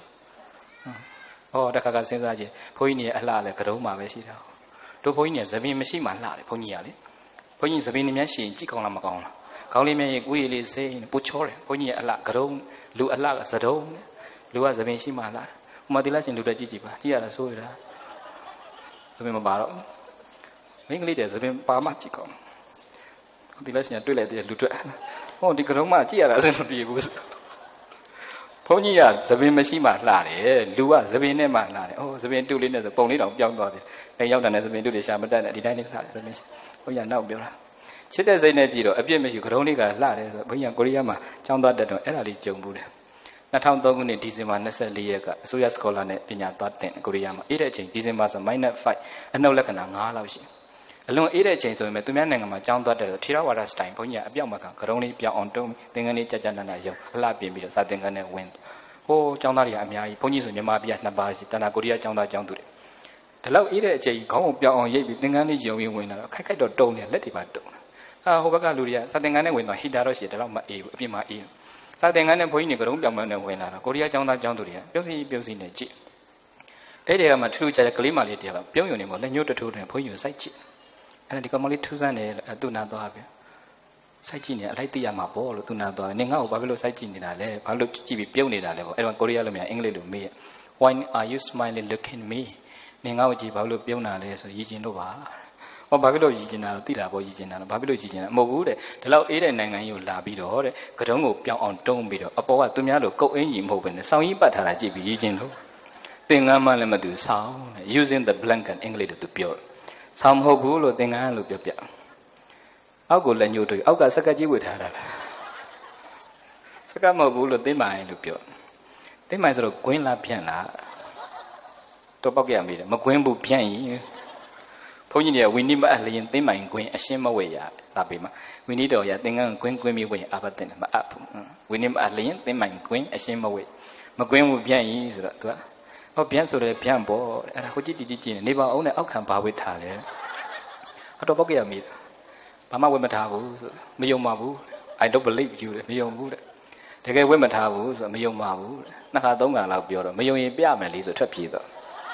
ဟုတ်တယ်လေမယုံမတော့ပြရုံရှိတာပေါ့ဟောဒီပရိသတ်တွေအခုဘုန်းကြီးဘာမှဝတ်မထားဆိုယုံဟောယုံရင်ဖြေတာမြန်တယ်နော်ယုံရင်ပြီးတာပါအဲ့ဒါခေါင်းရင်ပြီးတဲ့နေ့ဆိုဘုန်းကြီးစံသင်္ကန်းထဲမှာစာတွေစူးစမ်းပန်းစာရေးနေခုနကကိုရီးယားကျောင်းသူကနောက်ကခုံမှတယ်သူစာသူမရေးပဲနဲ့ဘုန်းကြီးခေါင်းရင်ပြီးတဲ့နေ့ဆိုနောက်က6လောက်လေးဖောက်ဖွားနေပြီးတော့လက်ကိုတတွေးဆွပြီးခေါင်းကိုဖြန့်ကနေလာရဲ့စိတ်တိုးလိုက်တာလှည့်ကြည့်တော့ကိုရီးယားကျောင်းသူဖြစ်နောက်ကိုရီးယားလိုရရင်မောဟေယိုထက်ချင်းနေမောတွေသူ့မေးရမောဟေယိုဆိုဘာလုပ်ထားလဲထက်ချင်းနေမောနေငါခေါင်းရိုက်ပြီးဘာလုပ်ထားလဲလို့မေးတော့သူပြန်ပြောတယ်မောရီကကိုနာဆိုနောမုခယောဝယောဝါနာကြီးမဆေယောခေါင်းလေးများရိပ်ပြီးပြီဆိုရင်ဘယ်လိုချစ်စရာကောင်းမှမသိဘူးတဲ့စိတ်မဆိုးပါနဲ့ချစ်လို့ရိုက်ထားပါတဲ့ဝါနာကြီးမဆေဆိုစိတ်မဆိုးပါနဲ့ဟာကြီးမဆေယောမလုပ်ကောင်းဘူးမိုလာယောနားမလဲဘူးအဲ့ဒါလေးရှင်းမစာရေးဆို तू ကရိုက်တော်မရနောက်ကနေဘုန်းကြီးကောင်းလေးကိုလာလာပေါ့မလုံးနဲ့ဟာကြီးမဆေယောပြန်ပြောတာဘုတ္တရဝယောတဲ့ဘလို့ပို့လို့အရသာရှိမှမသိဘူးတဲ့ပြောစီနေတဲ့ကထုံးကိုပြဿနာတက်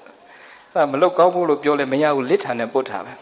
နောက်တော့သူ့ပြန်ပြောလိုက်ရှေ့အစာတွေကမမေ့တော့အဲ့ဒါကိုပဲလက်ချက်ကဲနင်ကလည်းပြောလို့မရနင်ပြောတာစာတွေလွတ်ကုန်ပြီနင်ပုတ်ချင်လဲပုတ်တော့ငါမခံစားရင်ပြီးတာပဲဆိုကိုကအရှုံးပေးလိုက်နောက်တော့အဲ့ဒီကလေးမလေးမြန်မာများတော့အကျဉ်းနာပေါ့ကရုံးလေးကလှတယ်ဆိုတာဖြစ်ပြီးတော့အဲ့ဒါလေးခေါင်းလေးပုတ်ရင်းပဲဒုတိယနှစ်လောက်ကျတော့ဘုန်းကြီးကိုရီးစားစကားပြောဖုန်းနဲ့ message ပို့ပြီးပြောကိုလည်းဟိုတော့ချောတာဟုတ်အခုမှတော့အိုးသွားနော်ရီးစားစကားပြောတဲ့အကြောင်းလေးကလည်းစိတ်ဝင်စားဖို့ကောင်းတယ်ကိုတော့အချိန်မရတော့မပြောတော့ပါဘူးနောက်ကြုံတဲ့အခါပြောပါအောင်ကိုရီးယားကားလို့ဘုန်းကြီးကစက်တက်ငငန်လောက်တာအပိုင်းလိုက်ဟောတာဆိုကိုရီးယားဇာတ်ကားလည်းကောင်းကန်းဆိုဖြတ်ထားလားမဖြတ်ထားကိုရီးယားဆရာတို့လည်းအဲ့လိုပဲသဘောထားထားပါတော့ပြီအချစ်နဲ့ကြည့်တော့အပြစ်မရှိဘူးကရုံးလေးကလှတယ်ဆိုတာဖြစ်လာတော့ပြိတ္တချစ်ချင်းကိုအကြောင်းပြီးတော့ဆွဲတဲ့အဆွဲကလည်းပူတယ်တဲ့မုံလို့ဆွဲတဲ့မုံဆွဲကကိုကောင်းရဲ့လားမုံဆွဲကမကောင်းဘူးလားပြောတာအကယ်ဒမီ၄စုရတယ်နော်မကောင်းဘူးလားကောင်းပါတယ်ဖြစ်သွားပြန်မကောင်းဘူးအဲ့လောကလည်းမကောင်းပေါ်လောကဘာပေးမှလည်းမသိဘူးတော့ပါပြီမပြောတော့ကြီးစမ်းမအောင်ပြိတ္တရေမုံဆွဲဇက်ကားတော့ကောင်းရင်ကောင်းမှာပေါ့လူတယောက်ကိုမုံနေတဲ့စိတ်ကကောင်းလို့လား မုန်းတာကသူ့ကိုမုန်းတာခံစားတော့ဘသူကခံစားမကျေနပ်တာကသူ့ကိုမကျေနပ်တာပူတော့ဘသူကပူတယ်ကိုကပူတယ်နော်ချစ်ချင်းမုန်းချင်းနေနဲ့ဆက်ဆံနေသမျှအဲ့ဒါတွေရှိနေမှာပဲအချစ်အမုန်းရဲ့သဘောကိုကချစ်ရင်လည်းပဲကိုပဲခံစားမခံစားဘူးလားကိုကမုန်းရင်ကိုပဲခံစားမချစ်တယ်မဟုတ်လားအချစ်တယ်မဟုတ်လားပြောတာခုတိကိုအချစ်တရားမလျှော့နိုင်ဘူးလျှော့နိုင်လားမလျှော့နိုင်လားပြောလိုက်ရင်တော့မလုပ်သေးဘူးမဟုတ်သေးဘူးနဲ့ပြီးရင်တို့ပဲဒီကြောင်ထဲကမထွက်နဲ့တခါကြီးတွေပို့ဆိုတယ်တပည့်တော်မြေးလေးကတပည့်တော်မရှိမဖြစ်ဘူးဖေဟာဆိုသားသမီးတွေပြီးတော့မြေးတွေပဲပြန်လှဲ့လားမလှဲ့ဘူးလားမြေးအနှစ်ဆိုတဲ့သူတွေပြန်လို့စီကပြန်တွေ့သွားသားသမီးတွေပြီးတော့မြေးတွေပဲလက်ဟောတဲ့အပွားတွေအဖိုးမဲတချို့တခါကြီးတွေပြောတပည့်တော်မြေးလေးကတပည့်တော်မရှိမဖြစ်ဘူးဖေဟာတဲ့အရှင်ဘုရားတရားဝဲလာနာကျင်တာတဲ့အိမ်မှာမြေးလေးတယောက်တည်းရှိတော့တပည့်တော်လာမနာနိုင်တာပါဖေဟာတဲ့ခွလွတ်ပါတဲ့ဒါပေမဲ့လည်းဖေဟာတဲ့ရှင်ဘုရားတရားဝဲရက်ွက်ထဲမှာဆက်ကလည်းကောင်းတော့အိမ်ကလည်းကြားနေတော့တပည့်တော်အိမ်ကပဲနာပါတယ်ဖေဟာမဲတချို့တခါကြီးရှောက်ကောင်းတယ်သူကမြေးကြောင်မလာနိုင်တာပဲအိမ်ကနာတယ်ဆိုတာဖြစ်အဲ့ဒါဘုန်းကြီးကပြောတော့တခါကြီးကနော်လို့တရားပွဲဆိုဘယ်တော့မှအနိကလာမနာဘူးလို့အိမ်ကပဲခတ်ခွာနာတဲ့သဘောရှိတယ်လို့တခါကြီးကခွာနာကြီးပါဗျာဘာနာကြီးလဲအိမ်ကနာရင်ဘာနာတော့ကောတချို့ကျတော့တရားပွဲပင်နေရှိတယ်မရောက်ရောက်လိုက်ရှာပြီးနာတဲ့သူတွေမရှိဘူးလားရှာပြီးနာတော့ဘာနာတရားနာပရိသတ်ဘယ်နှမျိုးလဲဘာနာနဲ့ဘာခွာနာနဲ့ရှာအိမ်ကနာရင်ဘာနာဟောဒီပရိသတ်တွေကဘယ်တော့နာကုန်ဘုန်းကြီးညီမတယောက်ကတော့ပြောတယ်တပည့်တော်ခွာနာလည်းမဟုတ်ရှာနာလည်းမဟုတ်ဘူးတဲ့ရှင်များပုံလေးတွေ့လို့ကြုံလို့ဝင်လာတာဒါဆိုညီကကြုံတာပေါ့ခွာပဲနာနာရှာပဲနာနာကြုံလို့ပဲနာနာတလုံးတစ်ပါးတာအတိအဖို့အရေးကြီးလားအရေးမကြီးဘူးလားကိုကကိုမရှိရင်မဖြစ်ဘူးလို့ထင်တာသူတို့ကဖြစ်လားမဖြစ်ဘူးလားသိဖြစ်တာမယုံရင်လေသိချစ်တဲ့အဖိုးလို့သူကတေးသွားကြည့်မြေးအနှစ်ဆိုသူလေးကရင်ခွင်းနာကြပြီးလိုက်သေးတယ်ဆိုတာကြားဘူးလားသေဖို့နေနေတာအလောင်းကြည့်ပြီးအိမ်ပေါ်တော့မတက်ရတော့မသိခင်ရင်ခွင်ထဲကမစင်သေတဲ့အခါကျတော့ကြောက်သွားပြီပြိတ္တကြောက်လားမကြောက်ဘူးလားဒါကြောင့်လူဆိုတာမသိခင်တန်ဖိုးရှိအောင်နေရတာသေသွားရင်လူဟာကြက်တကောင်လောက်တောင်တန်ဖိုးမရှိတော့ဘယ်လောက်တောင်တန်ဖိုးမရှိအိမ်မှာမွေးထားတဲ့ကြက်ကလေးတကောင်လောက်တောင်တန်ဖိုးမရှိအိမ်မှာကြက်လေးတကောင်မွေးထားတယ်ဆိုပါချက်စားမဲ့အရွယ်ရတော့အဲ့ဒီကြက်ကလေးရုပ်တရက်သေသွားကိုကတတ်တတ်လို့မစားလို့အဲ့ဒီကြက်တွေလက်လက်ဆက်ဆက်လေးဘေးအိမ်သွားပေးကြည့်ဘေးအိမ်ကဆင်းရဲတော့ကြက်သားရင်မစားရကြတော့အာရဝမ်းသာလက်ခံတယ်စီးစုတင်လိုက်တာရှင်ကြက်တွေလေးသွားပြီးဝမ်းသာအိမ်ကတဲရောက်သေးလို့များဘေးအိမ်သွားပေးကြည့်ပါလားကျေးဇူးတင်မလားရိုက်တော့မလားနမိတ်ဖြစ်နမမီမသားကြီးလာဖို့ကြက်လည်းသေးတော့ကြက်မသားပါပဲဝက်လည်းသေးတော့ဝက်မသားပဲနွားလည်းသေးတယ်လူလည်းသေးတော့မသားချင်းတူတူလူမသားကပစ္စလက်ကလှုပ်လားမလှုပ်ဘူးလားသိအထင်မကြီးနဲ့သေတော့ရင်ကြက်တကောင်လောက်တော့တန်ဖို့မရှိတခါကလူတွေများတရားကြဖို့ကောင်းလိုက်တာသူများအသားကြတော့ကြခံအောင်ရေခဲတက်တာတဲ့ထက်စားအလုံးမအားလို့9ရက်စာဝက်တဲ့ကို့အသားကြတော့အဲ့လိုထားလာပြန်ထုတ်ပလိုက်တာရေခဲတိုက်ထဲမှာပဲဒါအိမ်အောင်ပြန်မရတော့တခါကိုကလူဘဝမှာစီးပွားရှာကြိုးစားပန်းစားရှာတာကားလေးပါလေးစီးရကိုပိုင်ကားလေးသိလဲတေရောပြိတ္တကိုစီးနေကြကားနဲ့တော့ရေဝိမပို့တော့ဥကျော်သူနာယီကားခေါ်ပို့တာကိုကားနဲ့တော့ပို့သေးတာပစ္စလက်ကလှုပ်လားမလှုပ်ဘူးလားသိအထင်ကြီးနဲ့ကိုကအထုပ်တွေဘလောက်ပဲပြင်အဲ့ဒီအထုပ်သူများစားတာအထုပ်ကလေးတပြင်းပြင်းကိုနောက်ပါမယ်ထင်းအထုပ်ရှင်သေးလို့သွားကြံတဲ့သူတွေဝေလို့စားအထုပ်ရှင်မအလကားဘာကားမှလည်းပါမသွားသေးရွာကြတော့အပယ်လားနိဗ္ဗာန်ရောက်ဖို့အခက်သားသိကောင်းအထုပ်ကလေးတပြင်းပြင်းကိုနောက်ပါမယ်ထင်းအထုပ်တွေပြင်လားမပြင်ဘူးလားတက္ကမတွေပို့ပြင်နေထင်တာပဲခကြီးတညအိတ်ထွက်တာအိတ်က3လုံးလောက်ပါတယ်ဘာတွေထဲမှာလဲမသိဒီလောက်ထဲတာလူကြားသူကြားဟိုကကြံတာကြံဆိုတာရှိအထုပ်ကြီးလေးတွေစိုးရိမ်မှုကြီးလေးဖြစ်လားမဖြစ်ဘူးလားဖြစ်တယ်အထုပ်ကလေးတပြင်းပြင်းကိုနောက်ပါမယ်ထင်းအထုပ်ရှင်သေးလို့သွားကြံတဲ့သူတွေဝေလို့စားဘသူတွေဝေစားရင်တာတုခေါ်ဖို့တော့ကောင်းသေးတယ်တချို့ဝေမစားနိုင်တော့အမွေတွေလူစားတာတွေမရှိဘူးရုံရောက်ခက်ရောက်နဲ့ညီကိုချင်းစကားမပြောညီမချင်းစကားမပြောမောင်နှမချင်းတတ်နေမိဘတွေရှာထားတဲ့အမွေတွေသူတို့ကလူစားပြန်အသက်ရှင်နေတော့နာပြုစုဖို့ဆိုရင်ဟိုသားသမီးလွှဲကြဒီသားသမီးလွှဲကြအမွေမြန်ခွဲပြီးဆိုဘလောက်ဝေးဝေးရောက်အောင်လာလားမလာဘူးလားပစ္စလက်ခါလှုပ်တာနော်တွေးခွဲတာမဟုတ်တန်တရားသိကြတွေးကြည့်ထားခဲ့ရတာမထားခဲ့ရဘူးပြိတ္တဝေမစားနိုင်တော့လူစားရုံရောက်ခက်ရောက်ဆိုတော့ရဲနဲ့တရားသူကြီးမျှပေးရလားမပေးရဘူးလားကိုရမယ့်ဟာလေးအမှုချင်းသွားတော့သူတို့ကိုမျှပေးနေရသူတို့ကလည်းဒါပဲစောင့်စားရတာလေဒီကလူတွေဟုတ်ပါဟိုဘက်ကဟာတွေပြောဒီကြားတဲ့တချို့ကဘုန်းကြီးဆွဲထဲတယ်သိမရှာနဲ့ဟေးဘုန်းကြီးစားသွားအောင်မယ်ကိုယ်တော်ဆက်ကွင်းမလို့ဘူးတခါသူတို့ပြောတာလဲမှားတော့မမှားဘူးလို့ဒုဘုန်းကြီးတွေဘဝငိုစားရီစားဘဝကိုသူများအတုကလည်းကြွားတာသူတို့ကစိတ်မကောင်းလို့ငိုကိုကစားကောင်းတော့ငိုလေကိုနဲ့ပါဆိုင်ကိုကစားတာပေါ့ကြည့်သူများအတုကလည်းကြွားသူတို့ကငိုကိုကစားကောင်းငိုစားဆိုအဲ့ဒါပြောတာရီစားဆိုတော့သူများအလှလဲကြွားတယ်သူတို့ကဝမ်းသာလို့ပြောကိုကစားကောင်းငိုစားရီစားနော် ကျန်တဲ့ဘုန်းကြီးတော့မသိဘူးဒီဘုန်းကြီးအတိတ်ကံနေမကောင်းတော့ဘုန်းကြီးအတုပကြွဘူးတဲ့စာသင်သားဘုရားအတုပတစ်ခုကြွတာ၃ပါးတရဏဂုံတင်ပြီးတော့ဆွန့်ကပ်ပြီးတပတ်စာရေးတိတ်စီလှူလိုက်အကြောင်းရောက်တော့ဘုန်းကြီးစာရေးဖွင့်ကြည့်တယ်ပတ်စံပါမလားရှင်များတို့ပါလားဆိုပါတယ်လေဗျာတဲ့ကျန်တဲ့ဘုန်းကြီးနှစ်ပါးအတုပရှင်ကတောကတွေများပြီး2အိတ်ထဲထည့်ပြီး3အိတ်ပိတ်လှူလာဗလာအိတ်ဒီဘုန်းကြီးရှင်ရပြန်တောင်းလို့ကလည်းမကောင်းဘူးလေသူများကိုယ်ကံနဲ့ကိုယ်ပဲအဝါစာအလကားဆိုအဲ့ဒါဒီလောက်ပြောနေရင်လည်းပြီးခဲ့တဲ့18ရက်ကဒီပွဲနဲ့တိုက်နေတဲ့ဒီတရက်ပွဲ18ရက်နေ့ကလေရင်ဘောဆင်းပြီးသွားခေါ်ဒီတရက်မျိုးနဲ့အောက်ကွင်းကြီးကတက္ကမကြီးတောင်ကိုပြောပြဆုံးပရိသတ်ရေကိုယ်ကံပဲတရားဟောပြီးတော့လေဓမ္မပူဇာတွေကတ်လိုက်ကြတာတရားကတနာရီလောက်ဟောတယ်ဓမ္မပူဇာကတ်တာ45မိနစ်ကြာတယ်ဒီလောက်မိညောင်တန်ရာရှိတဲ့ဘုန်းကြီးကို9000နေတက်ကတ်ဟိုမကတ်နဲ့မဟုတ်ပါဘူးစုကတ်ရင်ရရတာနဲ့အဲ့ဒါကိုလည်းပြီးနိုးနဲ့စောင့်တာတယောက်တက်လိုက်ရှစ်ခိုးလိုက်3ချိန်ချလိုက်ပြီးရင်ပြန်ရှစ်ခိုးလိုက်9မိနစ်ကြာတယ်9000တက်ကတ်တာပြောရင်လည်းဘုန်းကြီးကလွန်နေဖြစ်အောင်မယ်အဲ့ဒါကဲစောင့်နေ45မိနစ်ကြာမှပြီးတယ်အဲ့ဒါပတ်စံ40ဓမ္မပူဇာ46သိန်းရသူတို့အသိကိုဘုန်းကြီး15သိန်းလူကပြန်လာကားပေါ်ရောက်မှဘုန်းကြီးကပ်ပြရတယ်အရှင်ဘုရားလည်းဝိထုလာမပို့သေးဘူးဟာမင်းတို့လာမပို့ထားသေးဘူးလားလို့ပို့ထားသေးဘူးသူတို့အပြစ်မှုငါကံဝါအဲ့လိုလို့မင်းငါစားအိတောင်ဗလာပါတဲ့ခါဆိုဒီဝိထုကြီးမေ့နေမှာပေါ့မင်းတို့အချင်းချင်းအာရဆောဟဲလိုက်တော့ကွာအာရဆောဟဲဆိုကိုရီးယားလိုပြောတာအစင်းပြီးသူလို့သူကဖုံးဆိုင်ပြီးတော့ဆိုင်ကနေလိုက်ပို့ခိုင်းရနော်ပြန်တောင်းလို့လည်းမကောင်းဘူးလေဘုန်းကြီးမမောတဲ့ထင်နေအောင်မက်တော့မမောတာသူတို့ကံမဟုတ်ကိုကံလို့ပြောချင်တာကြည့်ပါဓမ္မပူဇာကိုကတ်ပြီးတော့မေ့ပြီးတော့ထုံးကစတင်မော်တင်ခဲ့တယ်ကိုကမရပါဘူးဆိုအဲ့တော့မင်းတို့ကံမဟုတ်ငါကံဝါအဲ့လိုဖြစ်နေတာစိတ်မဆိုးသူတို့တောင်းပန်တယ်မင်းတို့မပြစ်မရှိဘူးငါကံဝါအဲ့လိုဖြစ်တာလို့ပြီးခဲ့တဲ့3လပိုင်း19ရက်ကအင်းတိုင်မှာဟောတယ်စစ်တပ်နယ်မြေတိုက်တီးစတူအနောင်စာလုပ်တဲ့လူကဒေါ်နီလိုတက္ကမပဲသူကအစီအစဉ်တွေရှောက်တယ်တရားနာမယ်ဝတ္ထုကံမယ်ပြီးရင်တရားနာပြီးရင်သူကမဟာဒုမဲလေးဖောက်တယ်မဟာဒုပြီးရင်ဓမ္မပူဇာကတ်တဲ့အစီအစဉ်ပါဗျာတဲ့ပြီးရင်ဇဲချတဲ့အစီအစဉ်ပါဗျာတရားဟောပြီးတော့မဟာဒုလေးမဲလေးဖောက်ပြီးတော့အနောင်စာလုပ်တဲ့သူကျေးဇူးတော်ရှင်ဆရာတော်ဘုရားတဲ့ပြုသမျှကုသလအမြပေးဝေပေးပါဝတ္ထုကတ်မဲ့အစီအစဉ်ကိုကြော်ပြီးတော့ရေစက်ချခိုင်းတယ်အဲ့မေးရတာအလိုမကတ်တော့ဘူးလားဆိုဟောမေးသွားလို့ပါဗျာခင်ဗျားအပြစ်မဘုန်းကြီးကံကအဲ့လိုပါမမေ့နဲ့နော်ပြောတ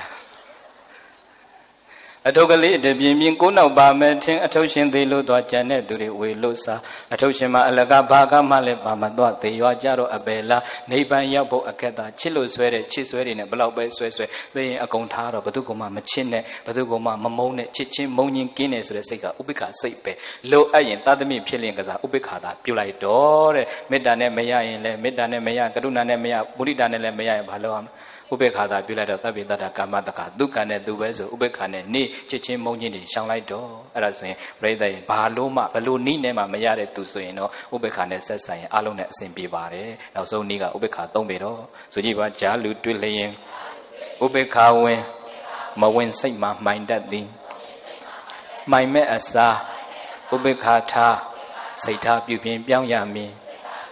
်ဘေကဝေจิตจิตမိတို့ဣဒဤလောက၌ဥပိ္ပကံဘာဝေတပ္ပမေတ္တာထားလို့လည်းမရကရုဏာပွားလို့လည်းမရဥပိ္ပကထားလို့လည်းမရတဲ့ပုဂ္ဂိုလ်တွေနဲ့တွေ့တဲ့အခါမှာသဗ္ဗေတ္တကာမတက္ကဆိုပြီးတော့ဥပိ္ပကနှလုံးသားဖြင့်ကရုဏာလေးဥပိ္ပကနှလုံးသားပွားခြင်းအပြင်အာဂါတောပတိဝိနေတ္တဘောသူတို့ပေါ်မှာဖြစ်နေတဲ့မကျေနပ်ချက်တွေကိုတရားနဲ့ဖြေလို့ပြနိုင်ပါရဲ့လို့ဘဂဝါဘုန်းတော်6ပါးသခင်ဘုရားရှင်ကိုယ်တော်မြတ်ကြီးသည်အဝေါစာကရုဏာရှိထာပညာအပြင်ကောင်းစွာမသွေမိန်ကြတော်မူခဲ့ပါပေသတည်းဗျမစိုးနှလုံးသားတရားတော်ပရိသတ်ရဲ့ဗတရာ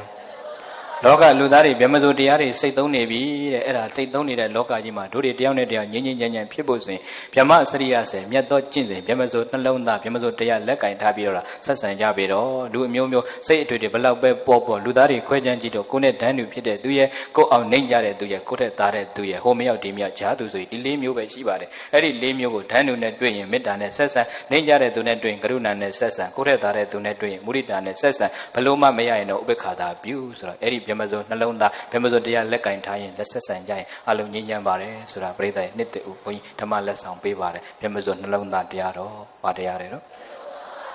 ့တိပိတာတရားတွေပါပဲလက်တွေ့ကျင့်သုံးဖို့ဘုန်းကြီးပြန်ပြီးသတိပေးခြင်းဖြစ်ပါတယ်အချိန်အားဖြင့်9:56မိနစ်ဆိုလေးရှိတာနဲ့တနာကြီးခွဲသွားပြီတရားဟောခြင်းနော်ကြားလားမကြားဘူးလားကြားပါတယ်ဗျာအော်မြန်သိမ့်ဆိုတဲ့သဘောမကြားပါဘူးလို့ပါတော့မိသွားလို့ပါအဲ့ဒါပရိသတ်ရဲ့ဘသူပြင်မပြင်ကိုကစပြင်ဖို့ပဲပေါ့သူပြင်မှကိုပြင်မှလားကိုကစပြင်ရမယ